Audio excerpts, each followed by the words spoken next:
where there seems to be no way. He works in ways we cannot see. He will make a way for me. He will be my God. Om Yesu madawar okwasiki ebini mawante bin manyene mwageno yudo kuja.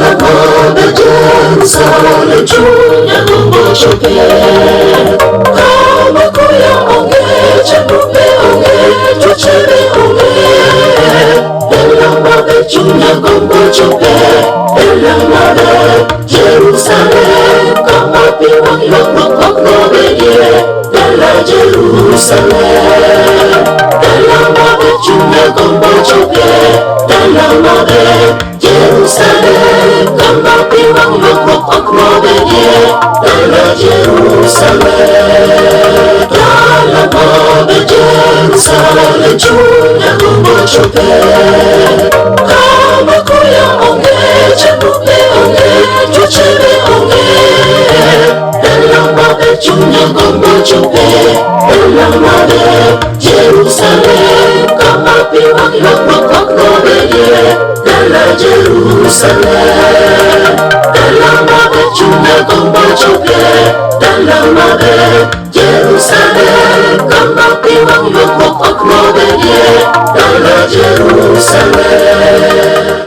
Isebedo kodwa e chakruok nindo mar Wuodi Steve ka chenro ne dhi nyime mana kaka dwachi nona ne ber.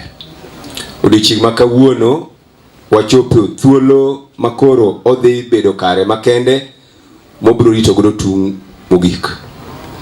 Yie family mar joka Bibi obede lweti kendo mar joko konjo mangima bende obede lweti kae riu kadel mangima bende obede lweti.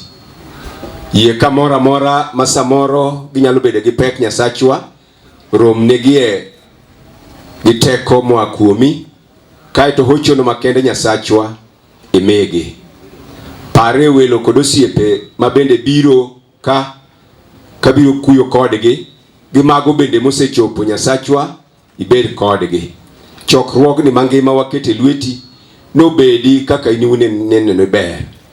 Yie nyathini ka nyathini mabiro chung' kawacho wachni pawni Nyasachwa obed weche makelo muolo kod hocho makende kendo gikone Nyasachwa nyinge yuduong'.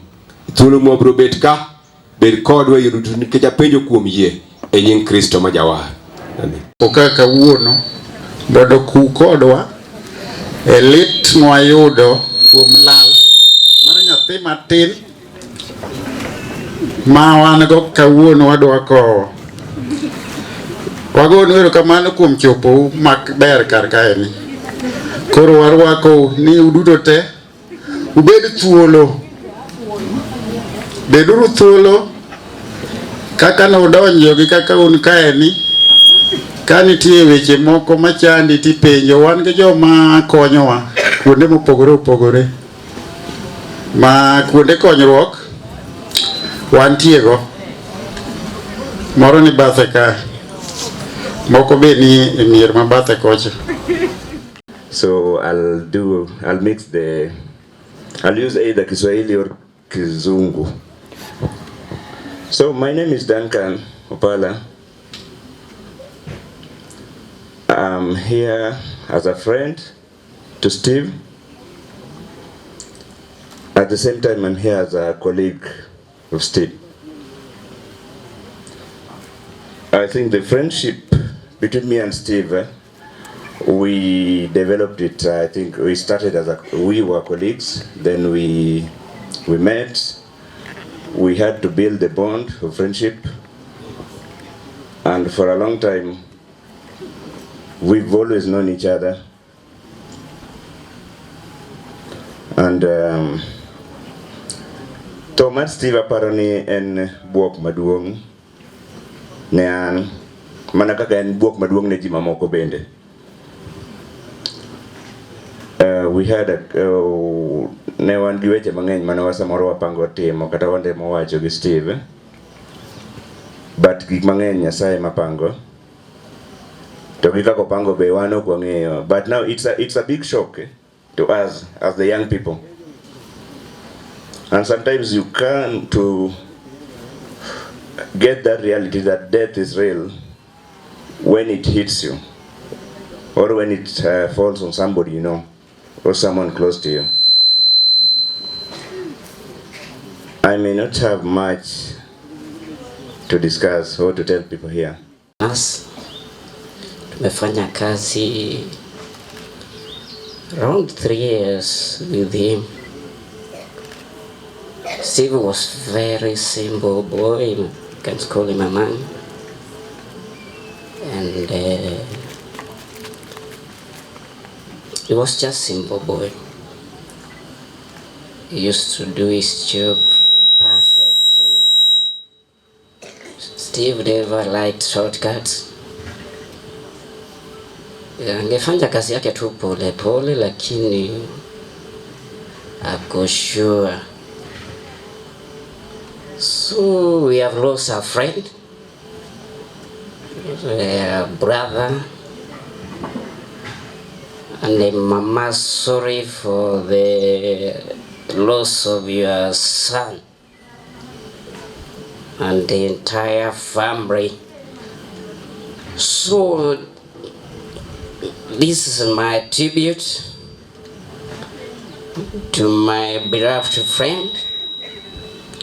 You may have left us far too soon, but your loving presence will endure us forever in our hearts and souls.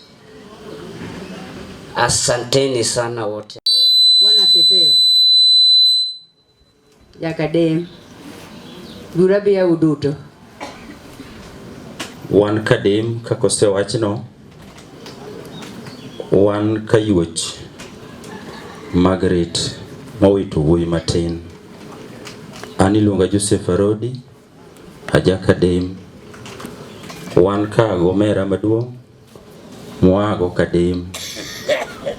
Wan ka gi minot marabe machielo, mwago kadem. Joseph ndalo ok ong'e kama ng'ato nyalo tho e Nyasaye, kaka Nyasaye no opando rieko machalo kamano. Obed gi chir ni gino chopo kuome, kaka osebedo ka owinjo ka chopo kuom jomamoko. Ka kamano to Nyasaye mari gwedhu. An Bernard Ngala, aja kadem mowito wuode ni yuora. Abro kawo thuolo ni makende katimo mos ne Mama Ray. Mama Ray amedo jiwiye yo makende, ang'eyo ni ng'e Nyasachi nikech inyisowa nang'o ma depogi gi hera mar Nyasaye. En tho koso duk koso kech gik mowachogo. Omiyo ang'eyo ni ng'e Nyasachi ma osetimore kendo en gima nondiki. Omiyo atimo mos makende akwayi ni mondo ibed kimakori e twech mar Nyasaye no. Ko kamano to eruka. En mos makende mwagoyo ne familia madalani kuom chandruok ma giyudo. Gibeda gi kwe kendo gi dhil mano mako ng'ata ng'ata. Samoro en ka kiny to aka odonjo kama chielo. Agone nyawandwa no mos mang'eny kuom wito wuode, obeda gi chir. Wan sakwa, wan nyawana ma nyiwende ni ma sakwa, nyarwane ka bende kata kane pok wabiro wasebedo kwatudore gi jodalani, wagone gi mos kuom wito wuoyi matin. Kwang'iyo kit ngima masani, waneno ka joma tindo toro ga dhi kabisa malo joma dongo. To kidhi kamoro amora ma liel nitie, kata kiwinjo ni liel ni kamoro tidhi, ka gin joma ywak, kawa ni thuolo ting'ia ni kit ywak ma ywagore kanyo. Ibo yudo ni thoth ji ok ywak ng'ama othono, to ywak ni ng'ani te otho machalo kama, to mara no chal nade. Okweuru jo Kristo wetena. Koro ma toro nyisowa ni ngimawa masani, gima duong' monego waket machiegni kodwa en wach Nyasaye kata bedo machiegni gi weche mag Kristo. Ok wadwa wacho mang'eny, to maduong' ni nyawana mos kuom wito chuny mapod matin mane nigi ndalo mane nyalo kowi emparo kata mane gimitimo gi lwedo nikech ong'ama ne pod nigi ngufu kawa compare gi sana kata gi nguvu makoro ito in godo. Ne nyawanda, nyawasweta. Nyasaye manyalo hoi, onge ng'ama nyalo hoi, mos ahinya ahinya. En lit mang'eny. Aonge mang'eny madawachi. Mos makende kendo wageno ni Nyasaye bro timo hono e dier dalani makwe bedie kod hocho makende. Erokamano. Kuongo waduoko ne Jehova Nyasaye erokamano kuom yawonwa piny nono motayowa mwachopo e dier dala kaendi. Akawo thuolona makende mar gone anyuola madala ka mos ahinya kuom lalo wuoyi matin e dier dala kaendi. Achako kawo kuyona kende mar oro ne nyawanana Nyawasweta. Mos ahinya to bed mana gi chir, Nyasaye ong'eyo kari. Wang'eyo waduto ni motho en gima nitiere. To ng'ato ka ng'ato mapane wang' piny ka pod biro matho. Koro miyo kata ka wuoyo ringo wewa kamano, wabed mana gi chir. Kwa ma Jehova Nyasaye omi teko makare. Ni wende wetena, moso ji tete welo kano kweuru. An machung' kani, Inga Josephine Moi, nyage makala. Atedo uyoma. Ago mos ne min Steve. Min Steve o represent kuom nyawana na. Nyawanda no senindo, en mo represent kuom nyawanda. Nyawanda no ne chika nyada. Koko min Steve modong' e loye. Omiyo ka en gi wach to nyaka bi.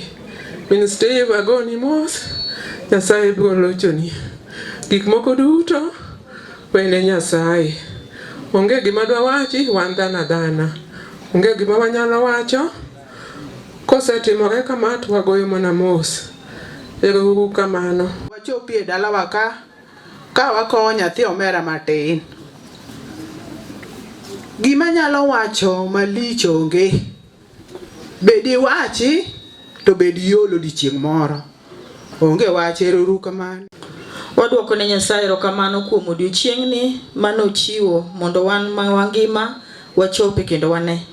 Watimo mos ahinya ne gimotimore.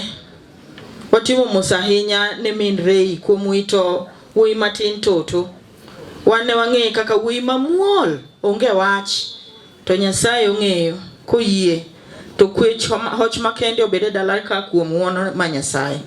An wai gima nakokosewacho. Wagoyo ne Nyasaye erokamano ne odiochiengni ma omiyowa mondo wachung' ka kendo wabed joneno ka wako nyathi omera matin ahinya manowewa apoya nono e seche mane ok waparo. To wang'eyo ni duto gin chenro mag Nyasaye kendo iwachonwa ni tho en gima nosingi. Maduong' manyalo wacho en mana goyo mos ne anyuola mara duto. Vile mnaona Steve tulimpenda lakini Mungu alimpenda zaidi. Asanteni sana na mbarikiwe. Ne nyathi matin Toto nyocha osiepna wachiegni ahinya. Asebedo gi mirima malich. Ok ane ka an e thuolo manyalo wuoyo. Erokamano ahinya, go erokamano ne ji duto moluwo bang'wa mondo kodwa thuolo malich. Erokamano. Ji duto te mobiro kaeri mondo kodwa e nyathiwa matin manyocha wagendo kendo nyocha wahero. Agonu erokamano. Koro wuoyi matin an aonge kode gi neno mang'eny. Mana waya Margaret, Mrs. Bibi. Ang'e ni se kakale okange maroteke taneno ki jachir. Akwayi ni med bedo mana jachir nikech ok ikuongo be ok igik to lit.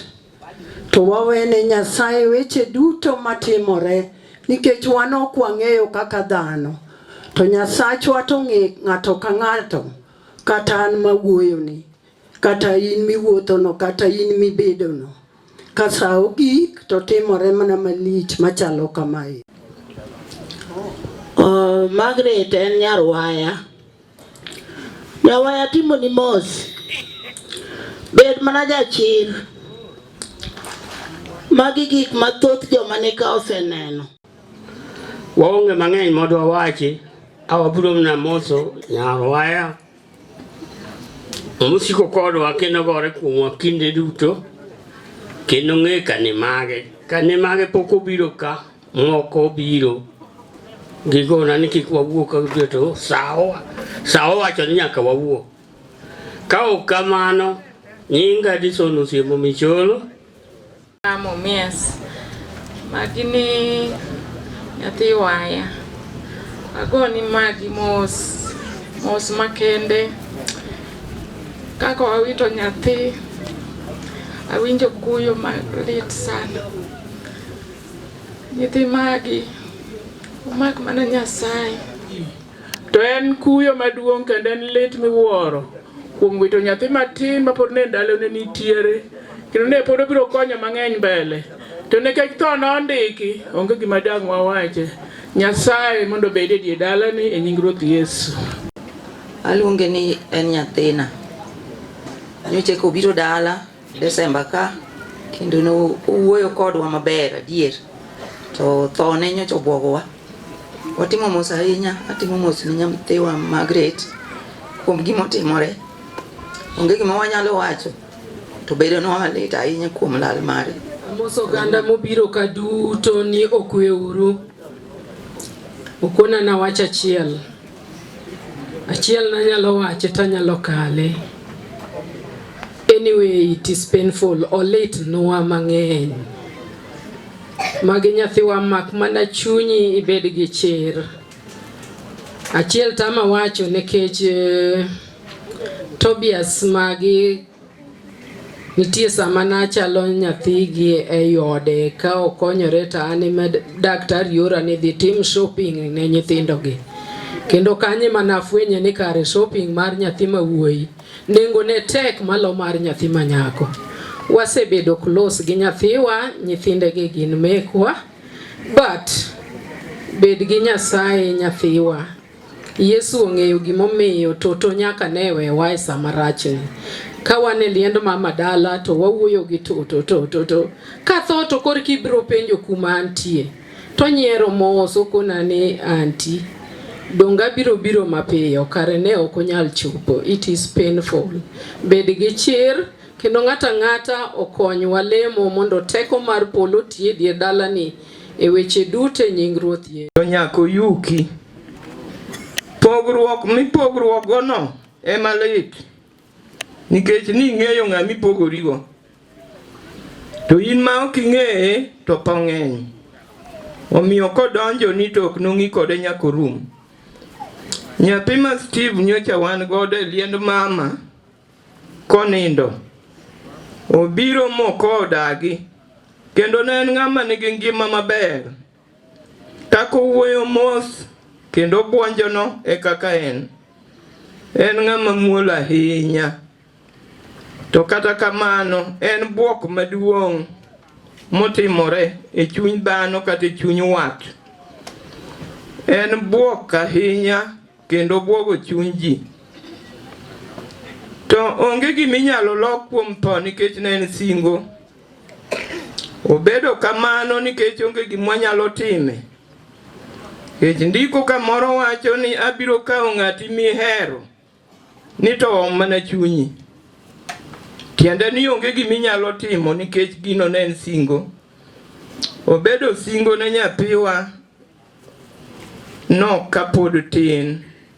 Ma pod no pichni no ber ne ji. To adwa nyiso nyathiwa Margaret ni nindo mar nyathini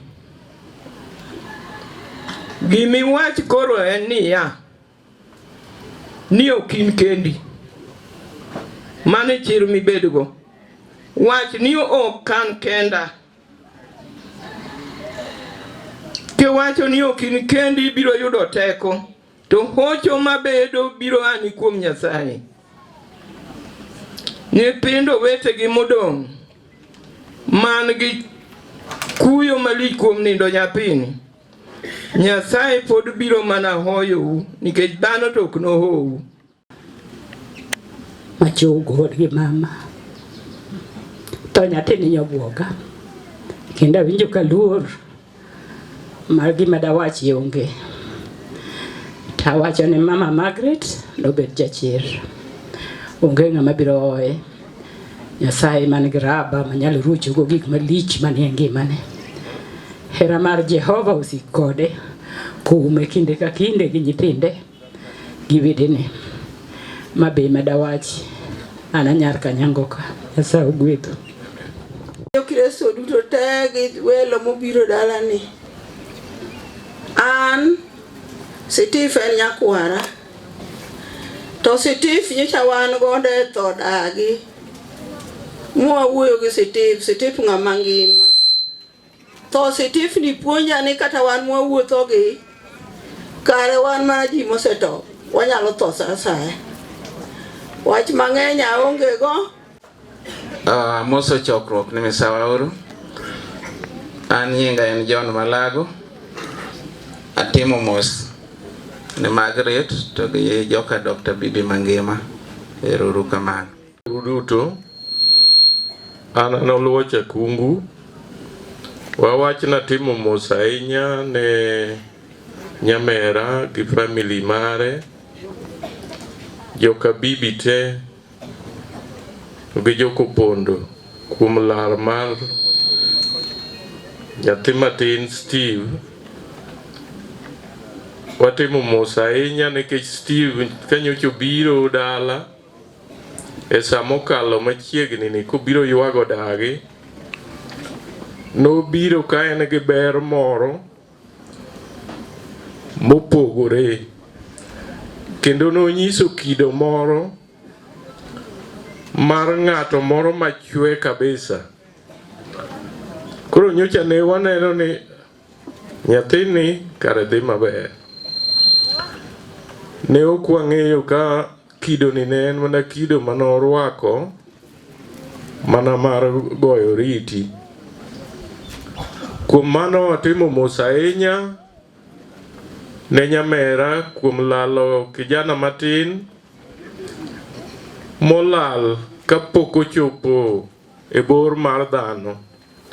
Nyocha ne en gi dwaro mang'eny mane nie nyime to kata kamano ok ochopo kaka no plan.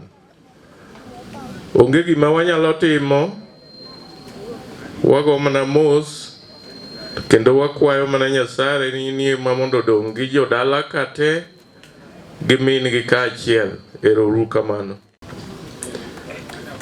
Gima dawach kuom Steve otama nikech Steve dawach ni otho e lwetwa kane nyamera ogona sime ni Steve ni tuo kendo ni osiptal. To karingo ni mondo adhi ane Steve tachopo ayudo ka otanda ne ni nono. To koro ka penjo nurses mane nitie kanyo to ginyisa ni Steve to osedhi e theatre. Koro an bende ka winjo kamano ginyisa ni theatre kaka odhiye no ok odhi wuok mapiyo piyo ahinya. Koro aringo adok. Koro ka kinya mondo ka kinya duogo to agocho ne nyamera to nyisa ni gin e osiptal. Na idha nyaka gorofa mar 8. Adhi yudo gimalo kanyo ka Steve to already oserwaki e ICU. Koro ka idha dhi malo kanyo ayudo ka Steve onindo. Nokawa gi buok kech kayudo koketne muya to kang'iye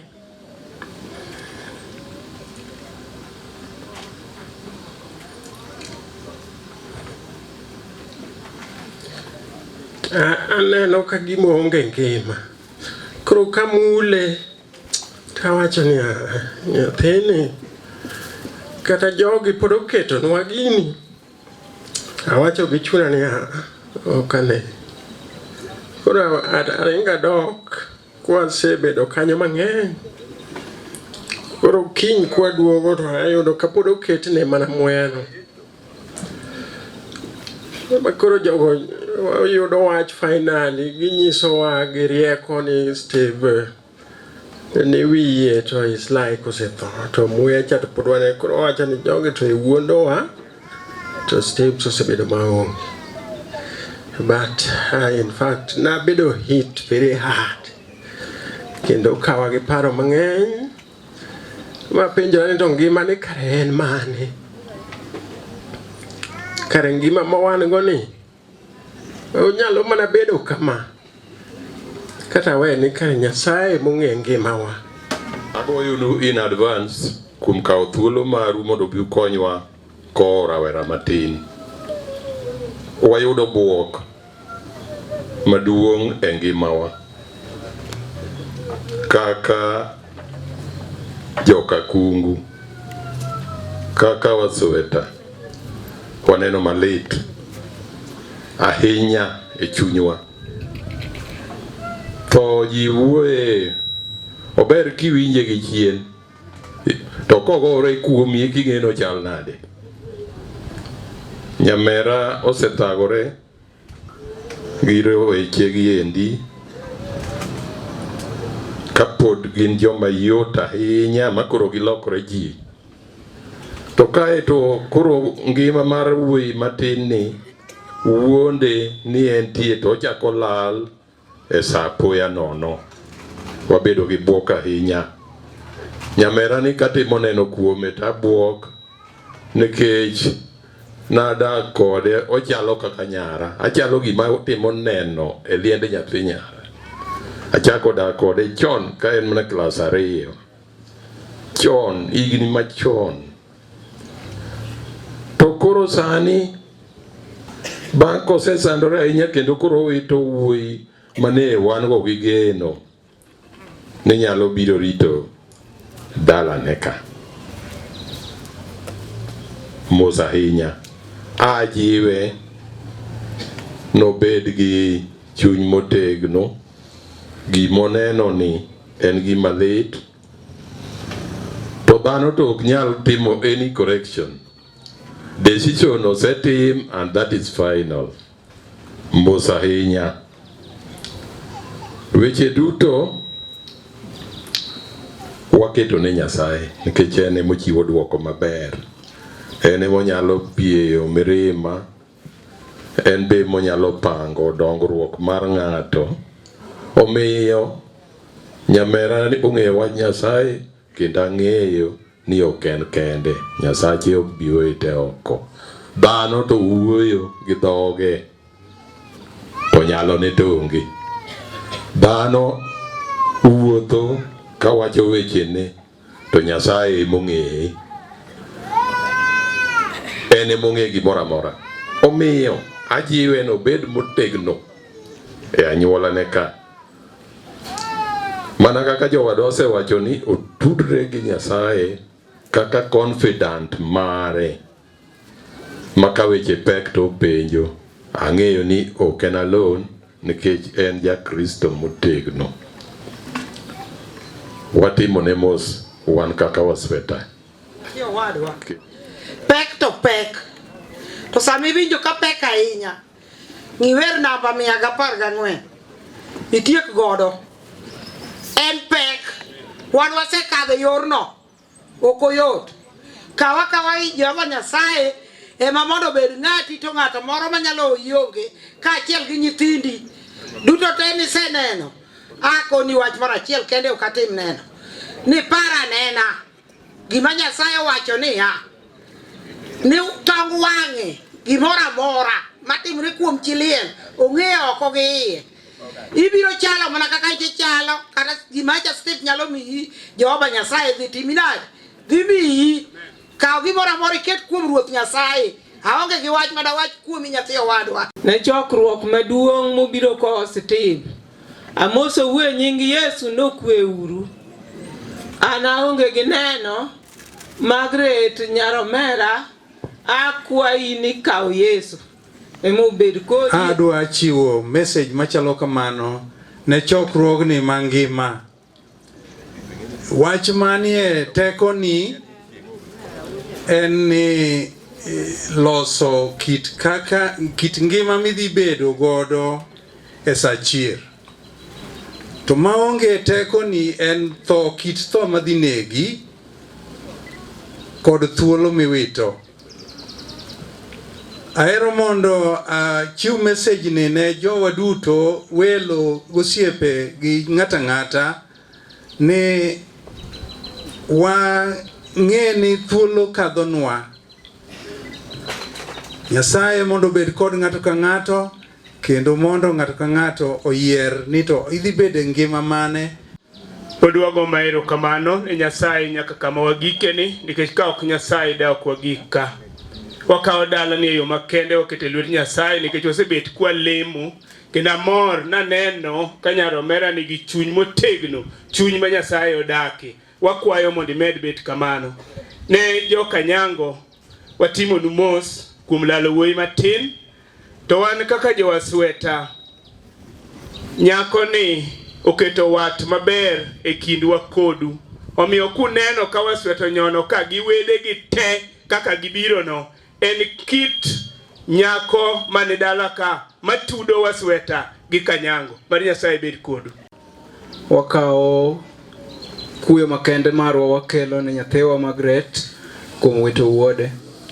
An Charles Osire, atimo mos ahinya. Nyasaye madu bed kodu. Gi nyinga iluonga ni Enoch Osire. We atim mos makende ne family mar Mama Margaret. Chutho abe chunya an gi kuyo nikech dala ni kopogore gi Mama Margaret, ng'ama ng'era go machiegni kabisa en Steve. Nikech naudo thuolo mar bedo kode klas chien kacha. Omiara go pole ne family ni, Nyasaye mad med telo nwe thuolo ni te, nyaka chieng' wayud thuolo kwa nyarade e piny manyien kendo e nying Ruoth Yesu. Akawo kuyo na makende ahinya akelo e dala mar Kanyango ka jaduong' bibi maora. Nyocha asebiro ka, kendo nyocha waselemo ka, kendo nyocha waseocho ka, to maduong' moloyo ni wakawo Jehova Nyasaye waketi. Oganda gi te osewuoyo, kendo weche ma giwacho ng'eny ma ok dindikre. Ta kwayo ni kaber wach monego bi odong' e die dala ni en wach Jehova Nyasaye. Wach Jehova Nyasaye no biro bedo jahocho moloyo hocho mwawacho gi dhowa ka. Nyara Margaret nyocha wasemiye geno mochwa miye geno ma ok tho, kijande to koro tho, to geno ma kuom Jehova Nyasaye to ok no tho nyaka chieng' moro Margaret nindi kadhi romo gi wuode konindo kuom Kristo. Maduong' moloyo ni waket geno wa kuom Jehova Nyasaye. Waduto ma wan ka, mato koro waseneno, kendo waneno waduto, kendo ji wacho ni lit, to penjri ane mari dhi chalo nade. Penjri ane to notimre maber maromo nade. Onge tho maber. Wan wabiro ka mondo wakwa Nyasaye. Wan mwachung' ka gi kora waluongo ji duto te kod kanisni man ka ni lama ne uru ne Margaret ka achiel gi dalane kod nyithindo makoro dong'. An iluonga ni Richard Osedo, koro manya kwara e nying Ruoth Yesu. Sarodi, koro wanto wake kadem. Amoso uduto, an iluonga ni Vera nyar Nyagamba. Amoso chokruok ni okweuru. Kuom nyinge iluonga ni Morris Otieno, anae dala mar Muoro Kadem. Amoso uduto no okweuru. Nyinga Paul Owuor,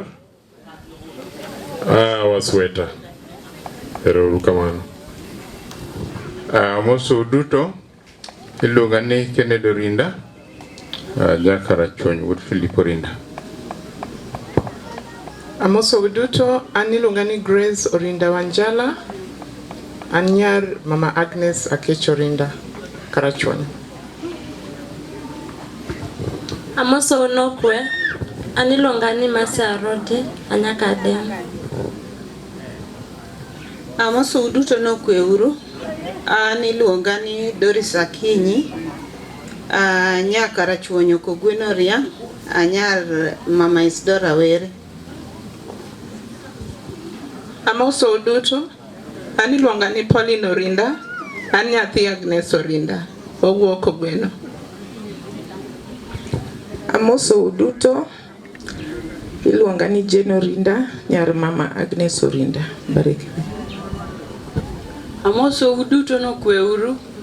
An iluonga ni Rosemary Akoth, anyar Kogweno Riang, anyar mama Isdora Were. Amoso duto, an iluonga ni Dennis Olonde, aja Kogweno Riang. Amoso duto, an Jako Gweno, an Jojo Tieno Rinda, with Mama Agnes. Iluonga ni Omondi Arodi aja Kadin. Amoso duto, abi iluonga ni Paul Orinda, an wuod Mama Agnes Orinda. Kachung' ka mondo awuo nikech en mana dwe achiel chien mane wachung' kaka wachung'ni ka wan gi toto. Kawuono koro onge dierwa, to akawo thuolo mondo agone mama mos kuom gima osetimore. En gima okawowa gi buok kabisa, kendo en gima ng'ata ng'ata ne ok par, nikech ng'ata ng'ata manoromo gi toto chieng' mane waromo kode liel, toto ne en very strong. Ne ok inyal ng'eyo kata ni nitiere gimoro manyalo time in the near future. To agone tho mos, nikech koro kawuono wachung' ka chien ka ne wan kode to kawuono onge. Takwayo mama ni mondo obed gi kwe, Nyasaye ema mondo ohoi, nikech wan ok wanyal hoi. En gima otimorenwa malit, lakini gima wanyalo timo onge, nikech tho nondiki. Onge gima wanyalo timo, to wagone family maka te mos kuom gima otimore. Owewa gi buok, to ang'eyo ni Nyasaye biro hoyo ng'ata ng'ata. Ero kamano. Ni Paul Kapakoko Orinda.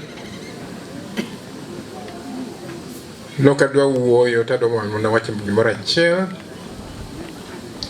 Kech Steve naneno kapok odhi operation. Negi yien adhi manene. Odho nadhi ka sa osekalo. Mwuoyo gi Steve. Okona ni kiny gokinyi idhi timne operation. Adier operation notim. Man owuok, man odhi e 8th floor. Kakoro wachako nadok nene, tayudo ni osedhi otere ICU. Makoro nok nya nene. To ayudo mama na, Steve, wawuoyo kode piny kanyo. To kona ni Steve, ten mana gi Nyasaye. Mano gima nokona. To nokapar ni Steve ne nyalo dhi piyo kaka nodhino. Kendo en kuyo makende. Kijaparo nowito dani be mana machiegni. To mama na mamin Steve nobedo gi dani all through. Kakoro mane timore nobedo na malit. To gima do wacho en mana kama. Gima ma wan go chiek. Chal gi pot yath maluar kendo tuo e dakika matin. Koro wan wadong. Waring piyo wadhi wuoth Yesu. Waring uru piyo. Waumre kuom ruoth Yesu ema nyalo bedo nwa jakedo marwa makende. Kaka wanowete Steve gi nyimine Steve, gi wedege duto te. Gima nyaka wang'e, waringuru wadhi kuom Ruoth Yesu. Kwaringo mwapondo kuom Ruoth Yesu, to obomiyowa teko, obo kedonwa, kendo waboloyo lweny. Kata bende waneno ni wanya nindo, to wanind ka wan kuom Ruoth Yesu, mondo mi wabed jogo moselocho. Mama wagonu mos kuom mosetimore, to mana kaka osewach waber mana gi chir, Nyasaye nitie. Nyasaye mano miyo wa thuolo mondo mi wabed gi Steve, nyaka ne nyuol mobedo kama koro entie ni eri. Mabe no ong'eyo ni obiro nindo. Ong'eyo mbele kono kama biro bedo, waket mana geno wa kuome. Omiyo Maxwell, Nick, Ray, June, Jim, Omondi, wagonu mos bedo mana gi chir. Koka mana to wagonu ero kamano kuom miwa thuolo mondo mi wachung'. Mwachope ni endi kamin Ray en yuorwa, omiyo wawacho ni mondo watim ne mos. Waluwo bang' yuora Isdora min baby. Gima ng'eny mwanyalo wacho onge.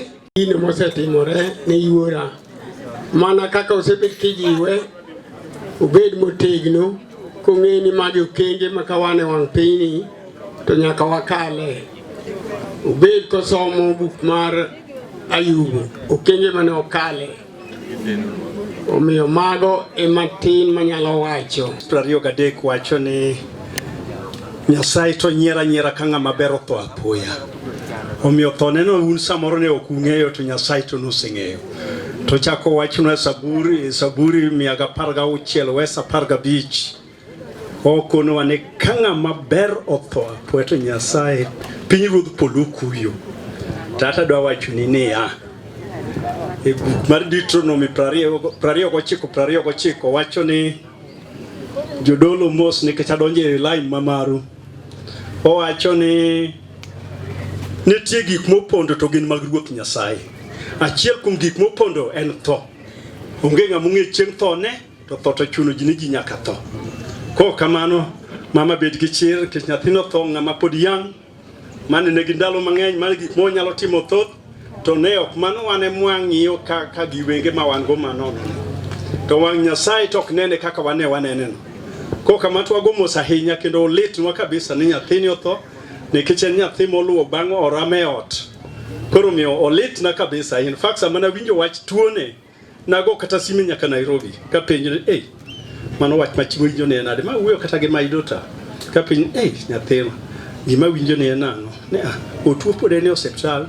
To uma to sigik nyaka dala ka ni osetho to pod ongima. Mana kaka na winjo ka one of his uncles wacho. Adwa wachunu ne waketu kwe nikech magi duto gin chenro mag Nyasaye. Kelo kuyo na makene na joka del kuom wito Steve mapotin.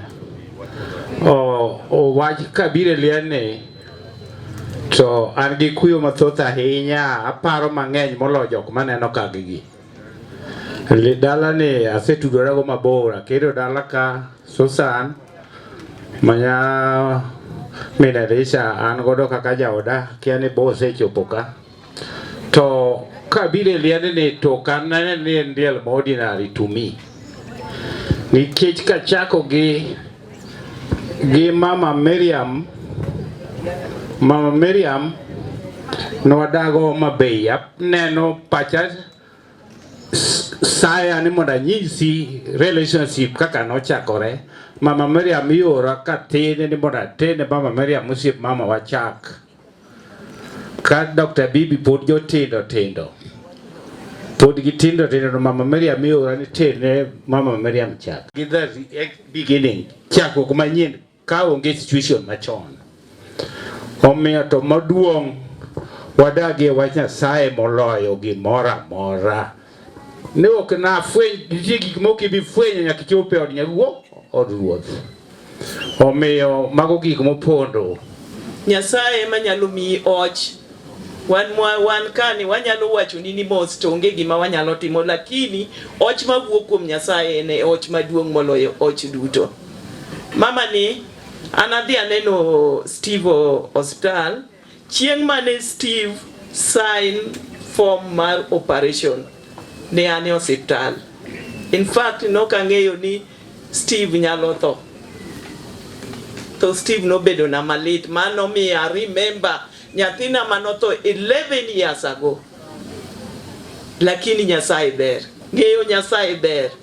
Kendo Nyasaye ng'isowa niya, wang'eyane kaka wadak. Steve otieko wuodhe maonge gimoro amora manyalo lokore ki Steve kata achiel. Kanotimo maber, kanotimo marach, ok wanyal loko kata nyukta achiel. Koro in midong' ma in kae ema koro sani wuoyo kuomi, ok wuo kuom Steve. In midong' kae ni to kopo no yudi kata sani ibiro chalo nade. Obro yudi ka in kuom Yesu, nikech ng'amo nindo kuom Yesu to nindo, to wang'eyo ni nitiere odiochieng' moro ma wabiro bedo kod Nyasaye nyaka chieng'. Nyaminwa Mama Nick, agoni mos, bed mana gi och makende mana mowuok kuom Nyasaye. Tek to Nyasaye biro miyi teko. Ora Nick, atimo ni mos kuom brother ni, atimo ni mos joka Bibi te. Nyasaye mondo miyu teko, nikech Nyasaye ne mabiro miyowa teko e nying Ruoth Yesu. Okweuru kendo, an iluonga ni Mero Jwang'. An chi Matabore to wadak Dudi. An wach ni njojuka gi nyawanda marach oyudo ka nyieka chi yuora otho, ka kele makora ike, kendo mama wa bochako tho, nyocha ka iko mama wa, kendo achaka winjo ma nyawanda ni, nyawanda goni mos mang'eny ahinya. Goni mos mang'eny. Waswahili wacho ni ya uchungu wa mtoto aujuaje mzazi. Ene mong'e lit makoro winje chunye sane. Wan kata wakonye to kwang'e lit mowinje chunye. Nyawanda goni mos makende, bed gi kwe. Nyasaye biro hoi molo kaka wahoine. Nyasach kwe okel kwe dala ni mangima. Kendo lam moselam ka mapodi biro lam ka. Opare nyawanda ni adier lit adier. Kata an wach nyawanda ni no miawe mama wa kapod wach ne podi ka kona biane gi wang'a. Nyawanda mos mang'eny ahinya. Karu te agonu mos mang'eny ahinya. An anda joy magoro mwe nying Ruoth Yesu. Mae dala mar Seka, kama nyako June otede. Wabiro kaka joseka mondo mi waku kodu. Kato bedo ni wasebedo ka walamonu kamano, to chunowa ni nyaka be wachopi mondo wayue pi wang'. Ne une die dalaka. To mokwongo an ajaweyo ji mana gi wach Nyasaye nikech omakowa nyaka chien kucho.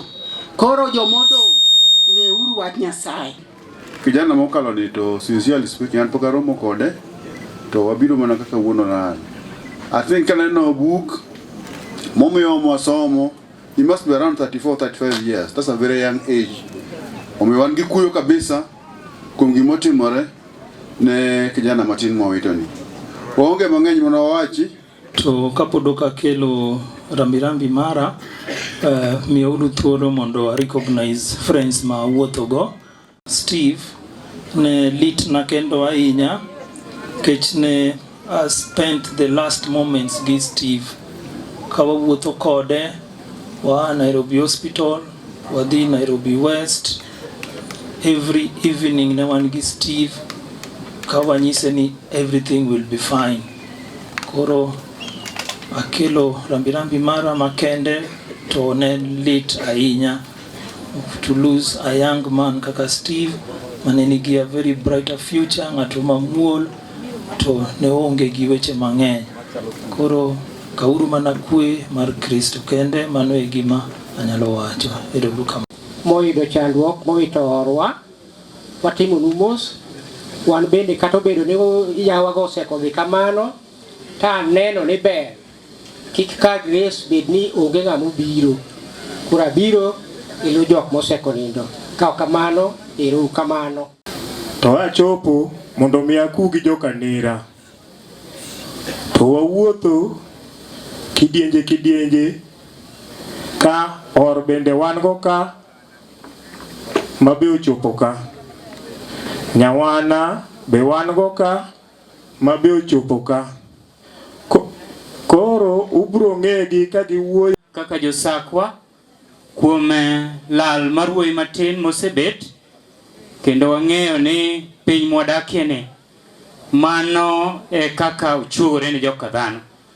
Wan kaka josakwa kaka osewachi, kendo an mawuoyo ni an achiel kuom owadgi wuodu ma ka nyako Dori.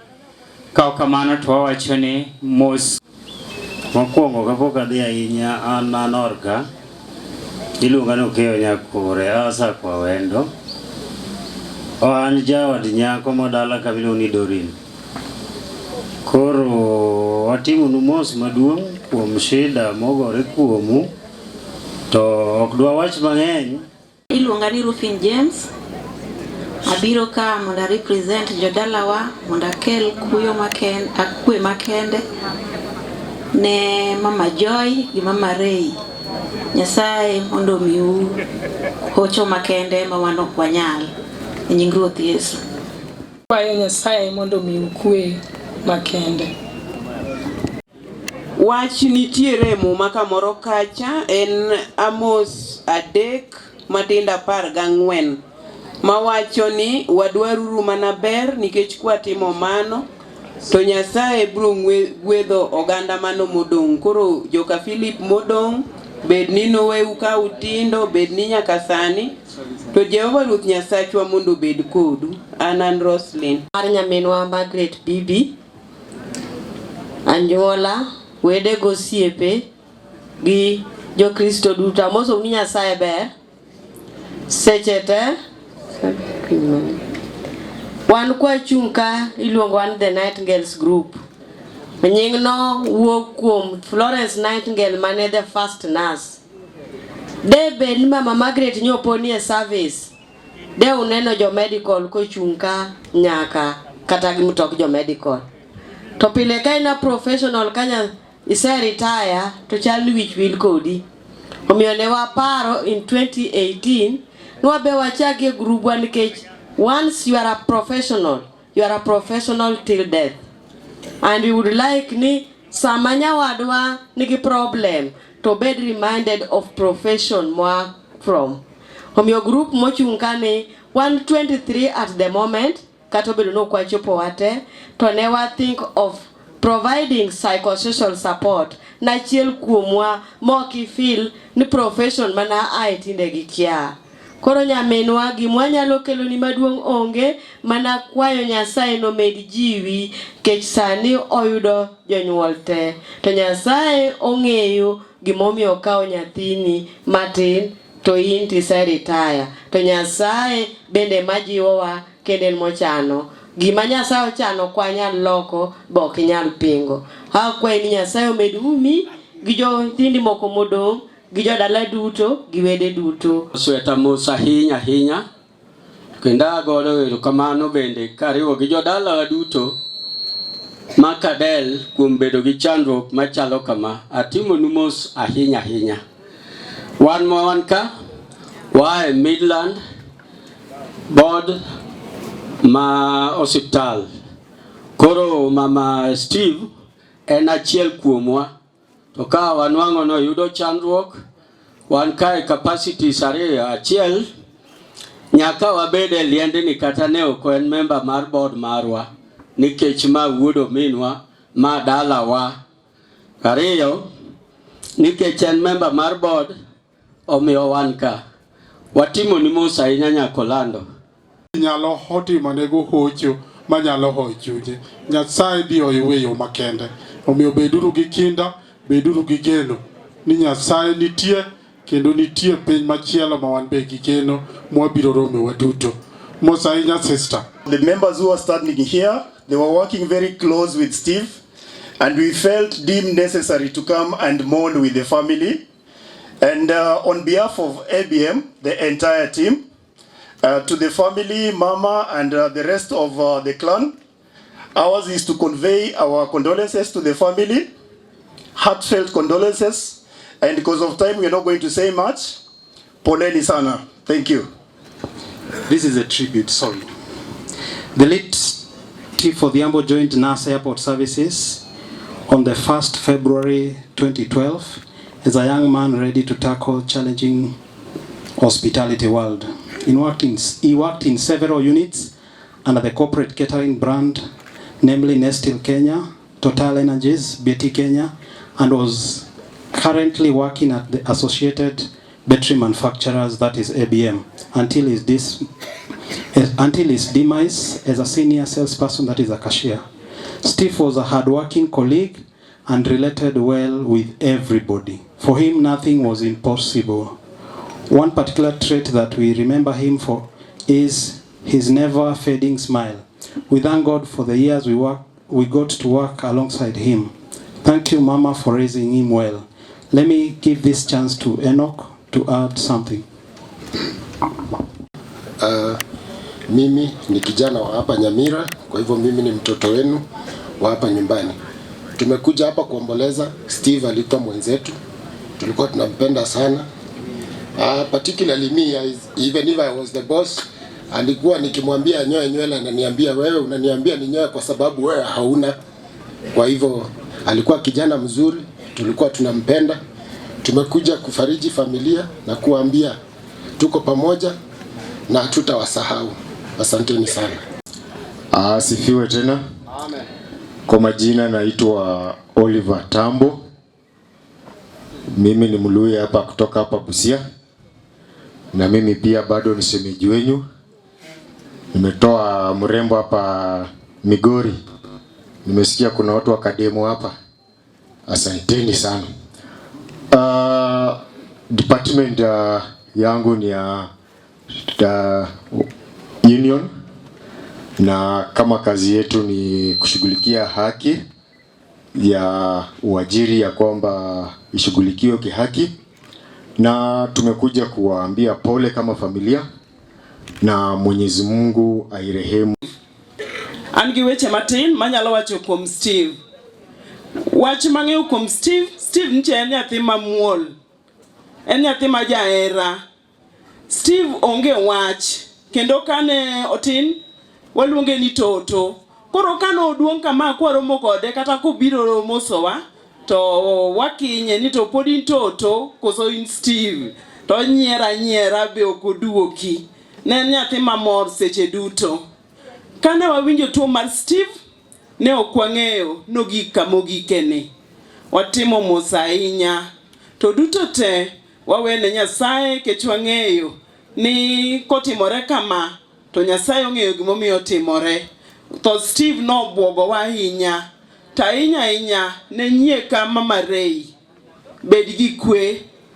But Nyasaye mwang'eyo ni chiwo hocho, biro chiwo hocho makende ne min Steve ganyuola ni duto. Kao kamano to mad Nyasaye gwedhu duto kuom yuorowa e lit machalo kama. An min Steve. To anyalo wuoyo to mirima mang'eny ahinya. Ok ang'eyo kata anyalo wuoyo matieki, lakini Nyasaye mondo omiya teko. En nyathi mapok aneno makosa kuome nyaka nene. Wadak kana wasedong' gi nyithindwa kendwa, wabedo higni mang'eny, en 20 gi wiye, kendo asea mabor gi nyithindagi. Atimo mos ahinya kuom wito nyathi ma Steve ni. An aluonge ga ni Toto. To koro akwa Nyasaye mondo omiya tegno kendo mondo ayie mano motimre, nikech an ok anyal wacho gimoro amora. En gimopoya kendo opoya kabisa. Koro ne ji duto ma obiro mondo konywa konya nyathiwa ni, nyiminena nitie ka. Rwaku e dalaka kaka Yokadel ma wuoyi manindo ni koro waluongo ni nyathiwa. Moro mokwongo tik amosu no saore uru kendo. An gi nyinga gan Kenneth ke Adel ma luongo ni wuoda. Koro mang'eny manyawacho to onge. Uru kamano. Wuoda Toto, an nyinga mar Steve awinjo gi sani. an ang'e ni Toto en ng'a muol ma gima nya wacho kuome tama nikech gima iwacho kode samoro onge. Koro makosa ne moro amora onge madang' awachi. Akawe kaka ng'a ber. Mos kuom Toto. Akwayo mana odhi gi kwe. Sababu kuom biro konyowa koe. Erokamano. Erokamano kuom biro ka odiochieng' ma kawuono.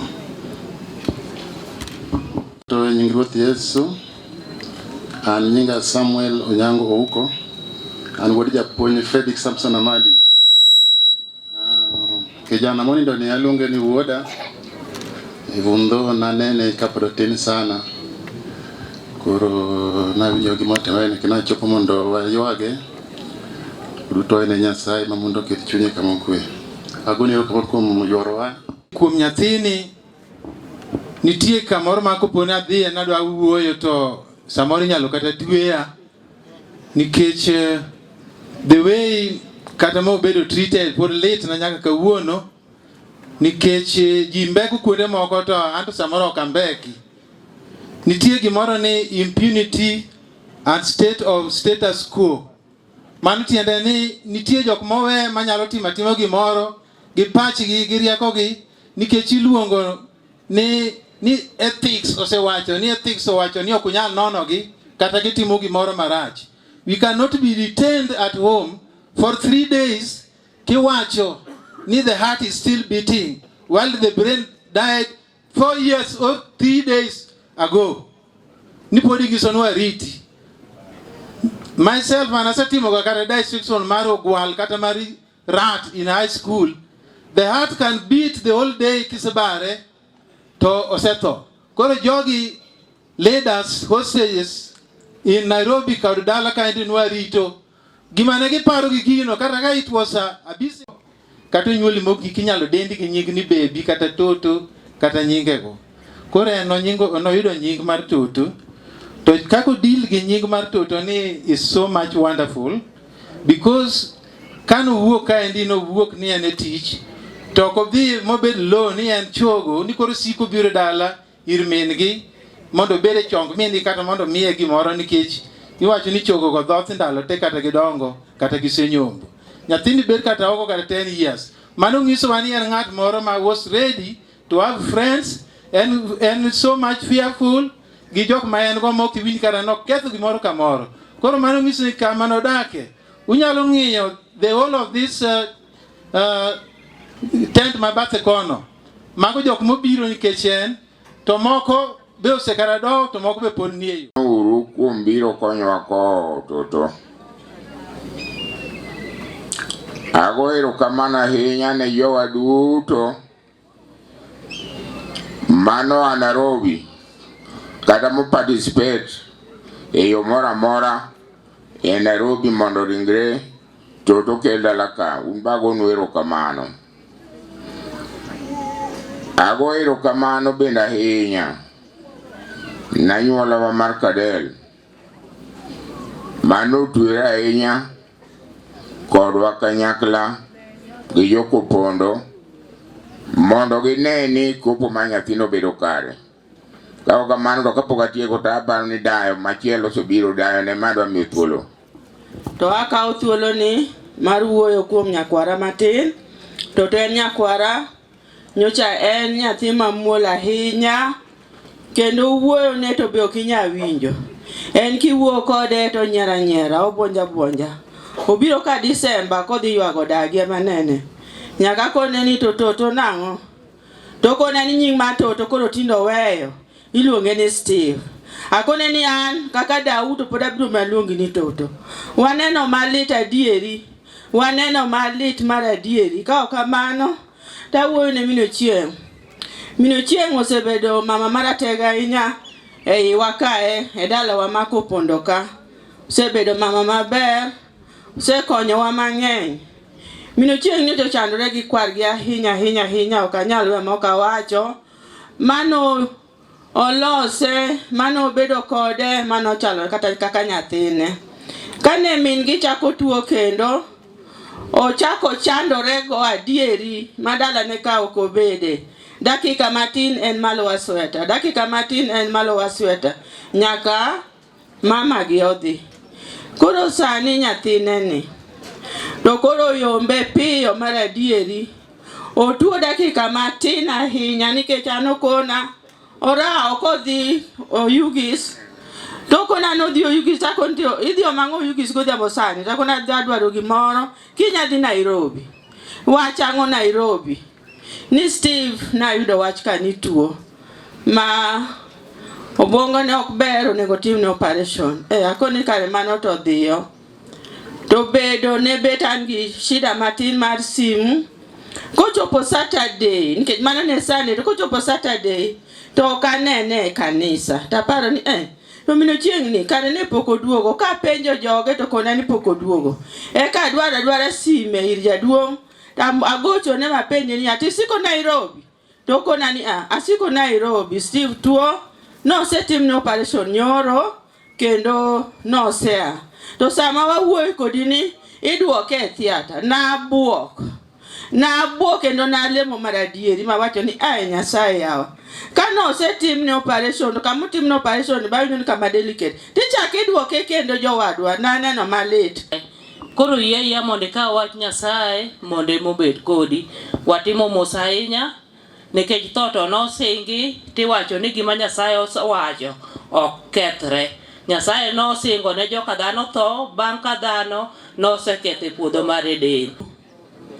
Okweuru ke ago erokamano ne thuolo ma Nyasaye oyie mondo wachung' godo ka. Achung' ka nikech ma en nyakwara, to nyakolando osebedo chi wuoda kendo en ng'at moluorore kodwa. Kanyalo chako story to dag bed mabor. Waonge wach kata akia ni bentie wach manyalo describe maber ma wach ne en ng'ama maber machalo nade, nikech en ng'ama ne muol makata an man kwari kendo an e ot kabisa. Ok ane gi higni modake moloyo 30 years go. Onge sama chwanye ng'ato, onge sama winje nyinge yo marach, onge sama kata gitugo gi nyithindo to ene ma nyinge wuok marach. Mana wuon danyalo koni an, onge kama kata bede kode ma wagomba kama ng'eny mwabudho. En ng'ama en reserved, kama entie onge weche mang'eny. Ne en ng'ama ber saidi, onge weche mang'eny, kama entie onge mneno mang'eny manyinya thoro wacho kata timbe mang'eny maricho minyalo yud kuom ng'ato. Koro an gima adwa makwayo nikech ber osewachi mang'eny. Wawito wuoyi ma ok onego wawite sama wawite ni. To ei dala ka nitie mingi ma be osewacho. Be nyie wawito wuoyi ma bende ber kaka ober no ei dala ka montie ni mambasne. Koro makela dholuo moro ne ya. Joluo machon kare ne joma becho. Nikech kaka githoni, joluo machon dineo githo kama. Joluo machon ka noseneno ka ng'ato romo bedo gi ot, tanyuola duto wuok e oko, timako ni kata nyako. Ni pod ene, nota isi okuongo ni nene theater, pod itimo na operation.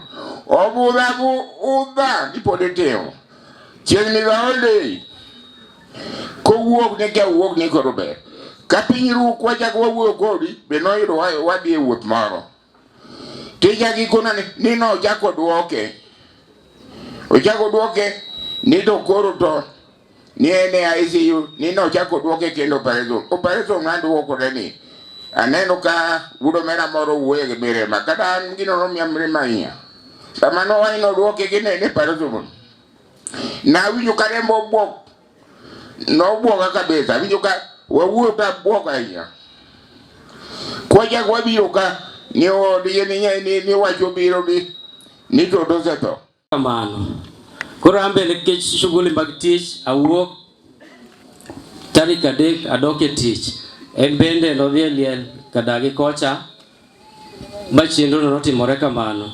Koro bang'e no kodok kendo kumotie kocha tawinjo mana ni Steve nine nigi wich bar moro to kapok obudho tawinjo ni Steve kendo hali ne ok ber ahinya ni kendo sitere mana hospital kendo en mana ng'ama koro ne ok nyal nokawa gi wuoro ahinya kendo wachno ne litna mokalo nyaka sama ne wawuo ikelo Steve nyoro dala kaeri an awuon ne pok ayie ni gima kamano otimore ne Steve to kano kel Steve kae ma wa receive the body ma wakelo Steve entiere casket jowadwa ne wachno litna mokalo kendo na ywak mang'eny to mirimba no pod ni kuoma nyaka sani to wabiro Nyasaye biro bedo kodwa kendo ang'eyo ni wabiro bedo gi kwe makende gik mosewachgo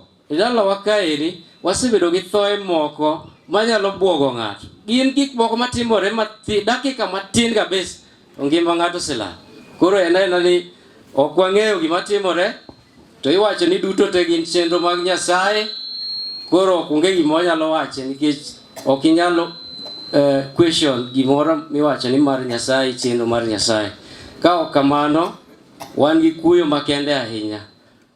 No owadgi Steve oluwo bang'a mar adek odwa. Steve wadak kode Nairobi. The last days of Steve okinyal wuok e pacha nikech ne waya kode dala kaka waya liel dawa malo kucho to wadhi Nairobi January after 5th ne wadok kode Nairobi. We didn't travel together but never communicate throughout. Then on February we have a social media group Mara WhatsApp Mara our siblings. So Oliver posted it at Steve has a severe headache. Nimeshinda naye hospitali the whole night. So in the morning I tried to follow up what was happening and I was told Osebedo Kamano for karibu 2 weeks, and then after that I took my time at the other weekend to just go be with him. Nadak albedo awade kanyo Friday till Monday nikarudi kazi.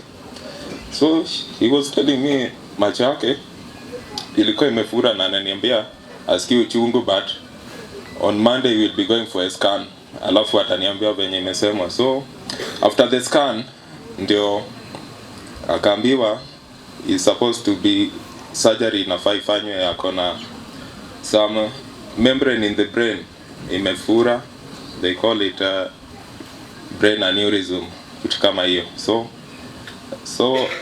there are 2 options for the surgery and we went for one. Yeye ndiye alichagua after discussion with the doctors and the family. So the whole of kuanzia tarehe 4 March tarehe 4 March ndio alienda hospitali Nairobi hospital. Then we moved him with my in-law Fred and Nick and mom tukampeleka Nairobi West. So there ndio alikuwa admitted and then the surgery was done later in was it 9th? Yeah, on 9th. On 8th, it was on a Friday. So the surgery was successful, and then before even the surgery I had to go kwa ward with my cousin Rosemary and my in-law Mama Agi, and then let me just explain it. That's right. Okay. So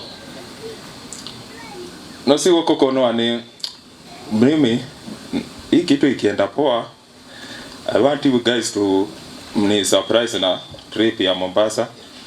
Niende ni vacation, juu nimetoboa hii. Nika enjoy, you know, Mombasa is overrated. You can even go to Turkana, it's quiet. Pia tukamwambia sasa, si utakuwa unaenda ma check up mingi, is not good way ku travel hivyo na bado hujapona. So we were joking about it. Hapo hivyo tuna high spirits na alikuwa poa kabisa. Kwa ananiambia vitu mingi yenye hakuwa ananiambiaga. Whatever happened, there was a story yenye ilipita. Tulikuwa tumeshinda daily, natoka job saa 8 naenda saa 9, takaa na yeye hadi late with my brothers and our in-law Fred and some of our friends and mom and some relatives. So tulikuwa tumeshinda hivyo even after the surgery hivyo, tukaanza kuambiwa, niwapigiwa masimu masaa 7 usiku kila saa na madaktari, sasa the brain is dead nini, and some parts are still working. It was too much for me anyway. So the last day ndio walisema is ako sawa, but then they call again in the night. Tukaenda na my brother Philip, that's when they removed the machines. Na hivyo ndio Steve alituacha. Anyway, I'll miss him too much. Kwa nampenda sana. Thank you. Maigir tugo. Ka igni luoro higa 98 kendo wawito wuonwa kae kendo apoya. Igni ochako luoro kendo wawito Musa be apoya, ng'amogore ga piny to kochopo go hospital to kalo. Kendo sani koro Steve be nothotho mapoya maweji gi buok kendo weji gi paro mang'eny. Ithoe gi te kirango gi asebedo gi paro mang'eny ma kendo nabedo piny makwano. Gite gitimore bang' higni 10 gi wiye, higni 12, higni 13. Kech kidoke giwuok e 85, 84 nyaka 98 en higni moro 12. Kendo kichaki wuok e 98 nyaka 2012 ibiro yudo higni 10 gi wiye kanyo. Kendo kiwuok e 2012 nyaka koro sani nitie higni kanyo 10 gi wiye. Koro kaka wachung' kane ok ang'e ni ng'ama biro yie ni en oikore ni bang' higni 12, 13 to ok inya yudo. An to an gi duoko mar wach machalo kamano. An aikora ne thuolo moro amora mar Nyasaye. An kata wacho mana kiny ber malich. Mano Nyasaye owacho. Kendo dhano ok nyal geng'o. Kawe mano aduoge gima kora mbo paro godo Steve. Aparo nonyuole Nairobi, koro ka othin gibiro dala. Nowinjo Kiswahili kende. Koro chieng' moko wuok malo dala ka dani kucho ne pod wan ka dani ochoma paya mwalo ku. Koro iora. Dani wacho ni ya nyathi chadhi kanyo, omondi ringi luonge. Omondi mioro ni to jaigni 8 gi bathe dhi 9. To Kiswahili to kata di onge.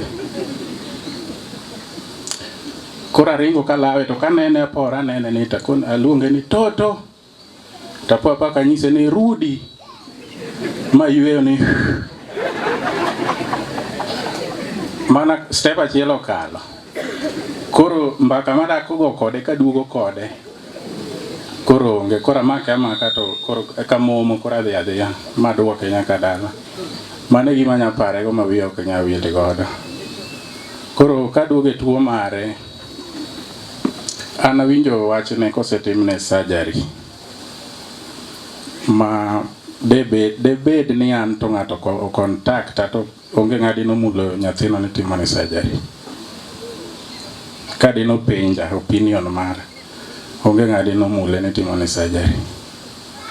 Don ng'iyo moro kata ka chemotherapy nitie yedhe ma iwacho ni nyalo ti godo ma thoneno nomiyo adonje e internet mang'eny masomo gik moingo kata wiya ni mar diploma.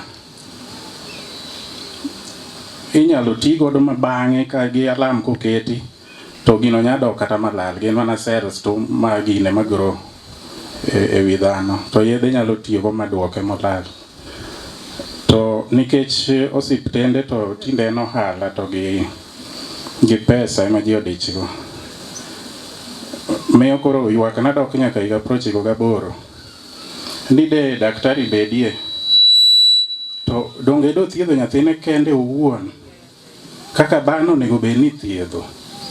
Ok kamano itimone ni mar dakteche masani mang'iyo pesa. Man samoro ng'ato nyandiko ni yath to en e simu. Kare kone ondiko ni yadh guok. Yadh guok wadgi ondiko ni. Mano osetimore kamano kendo lit ndi ok wanyal wacho mang'eny. Abro e thuolo ne ng'ama chielo manyalo wuoyo.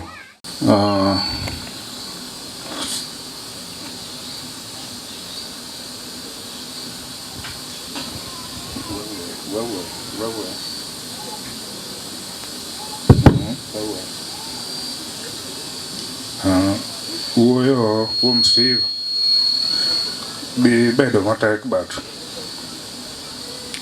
adhi temo.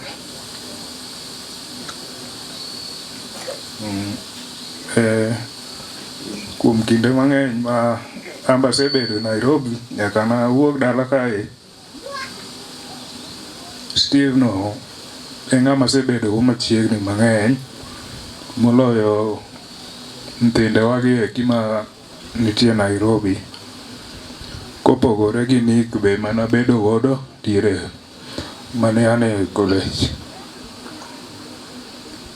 Steve wabedo go machiegni, wago mbaka mang'eny saidi.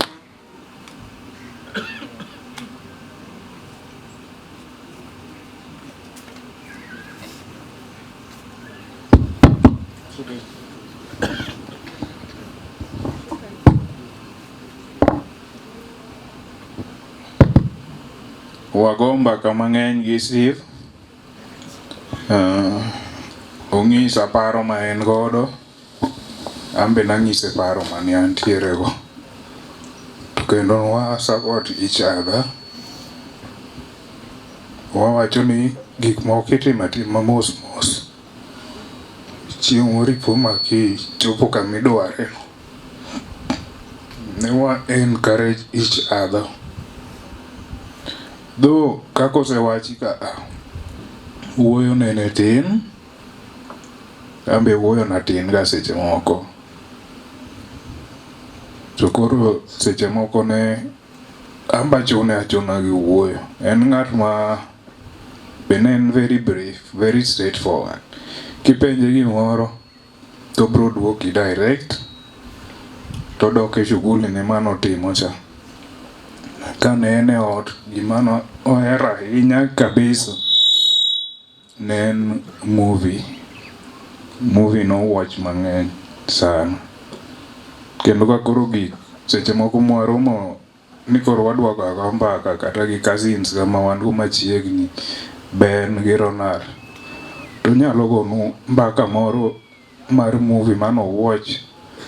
En very keen samo watch no ma nyalo narrate ni that movie. Mi par ni he was one part of that movie. Koro kochopo tarika paga berio ma piny rugo 18 ka koro aseikora adwa nindo to masechako nindo to Steve gona simu nen around saa 5 kama. To Steve kona ni wiye moro mane bare cha gino nosetime 2017. Wiye no bare matek maonge kaka onyalo timo. Aringa ne en adhiyo kot. Kagi kot to ayudo ka Steve wiye ne baro matek saidi. Lwete nie nosiko mane ka all the way ka gole akunga gocho ne Philip na en machiegni mondo bi okonywa wachop piyo. To kona ni I'm not around, I'm working on something somewhere. Just take a Uber mondo dhi hospital Ruaraka Kasarani. Aluongo Uber immediately. Luckily gintie machiegni kanyo, biro in less than 2 minutes. Amako Steve, he was weak, waridore nyaka stairs. Akete gari, wadhi nyaka Ruaraka. Wadhi to Steve ywak mana e mtoka to mako wiye. Ka wachopo okete bed rest, ochuoye paracetamols moko mondo oduokne that pain.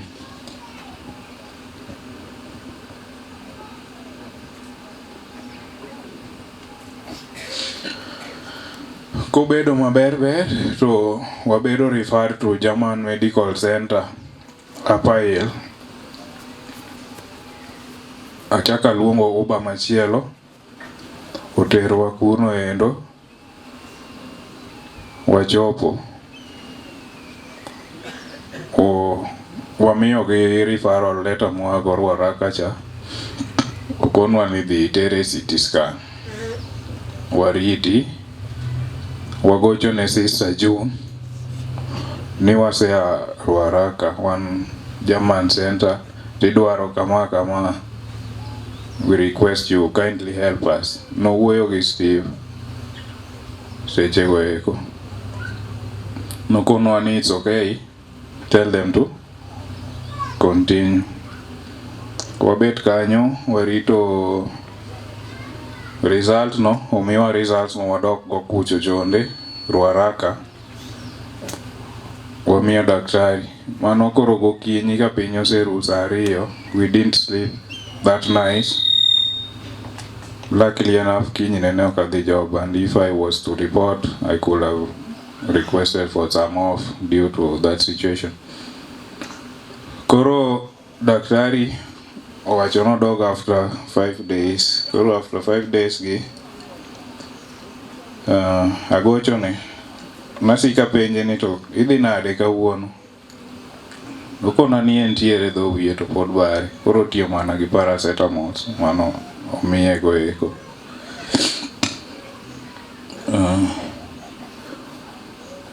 Chieng' mano onego bed nodok no, agocho ne tapenje ni to si ben ni dok.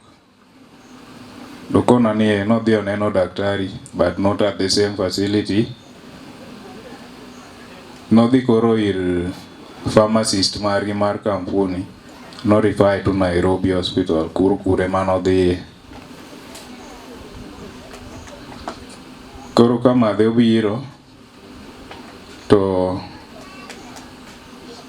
aneno komiwa update gi brother Ray ni Steve has been admitted Nairobi West. Koro kona ni Steve bro dhi surgery. Surgery not him, though I was held up at work. Now bedo on that day to nan in contact with Philip manentiere kuro gi Ray.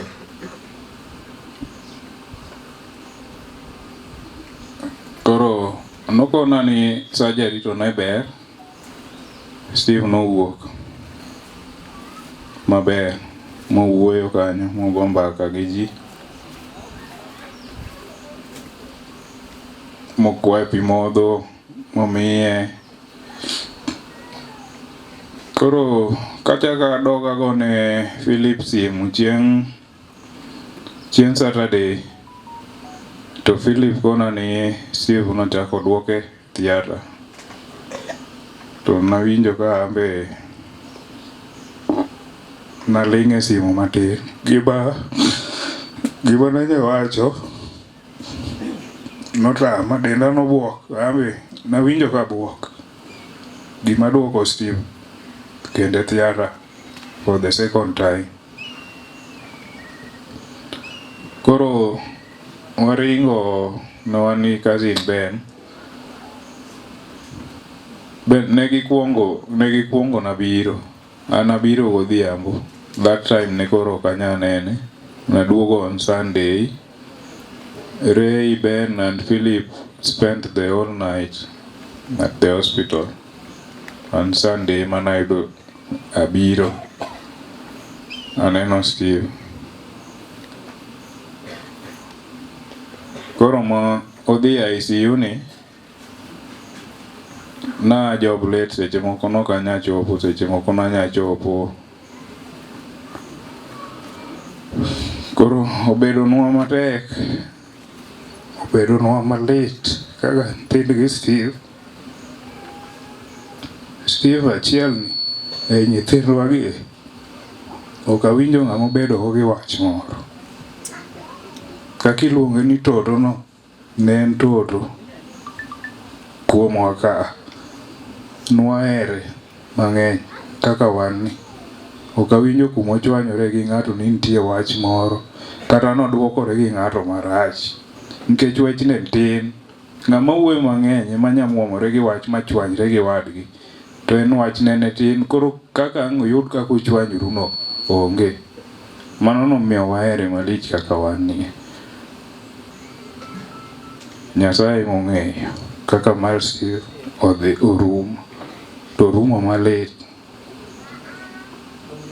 Wanene, wan joma ni machiegni. Wanyamakwa Nyasaye noketnwa chuny Steve kamokwe. Ka chieng' moro ji romo, to warom gi Steve, to warom kode ka pod en gi chuny mene e tiere go. Aduokonu erokamano kuom biro riworu kodwa. Steve en brother na madongo go, kane jowetewa motelonwa nosedhi high school, to ne en owadwa ma kanyono ka dhi tugo, to wan together.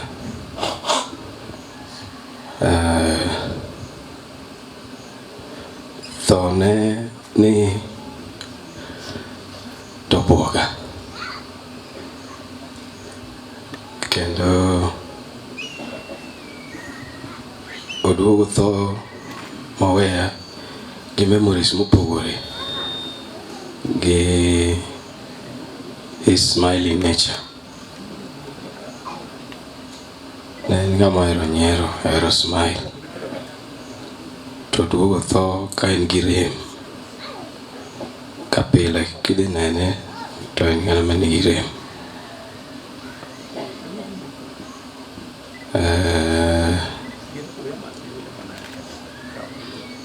Steve Toto, may you rest easy.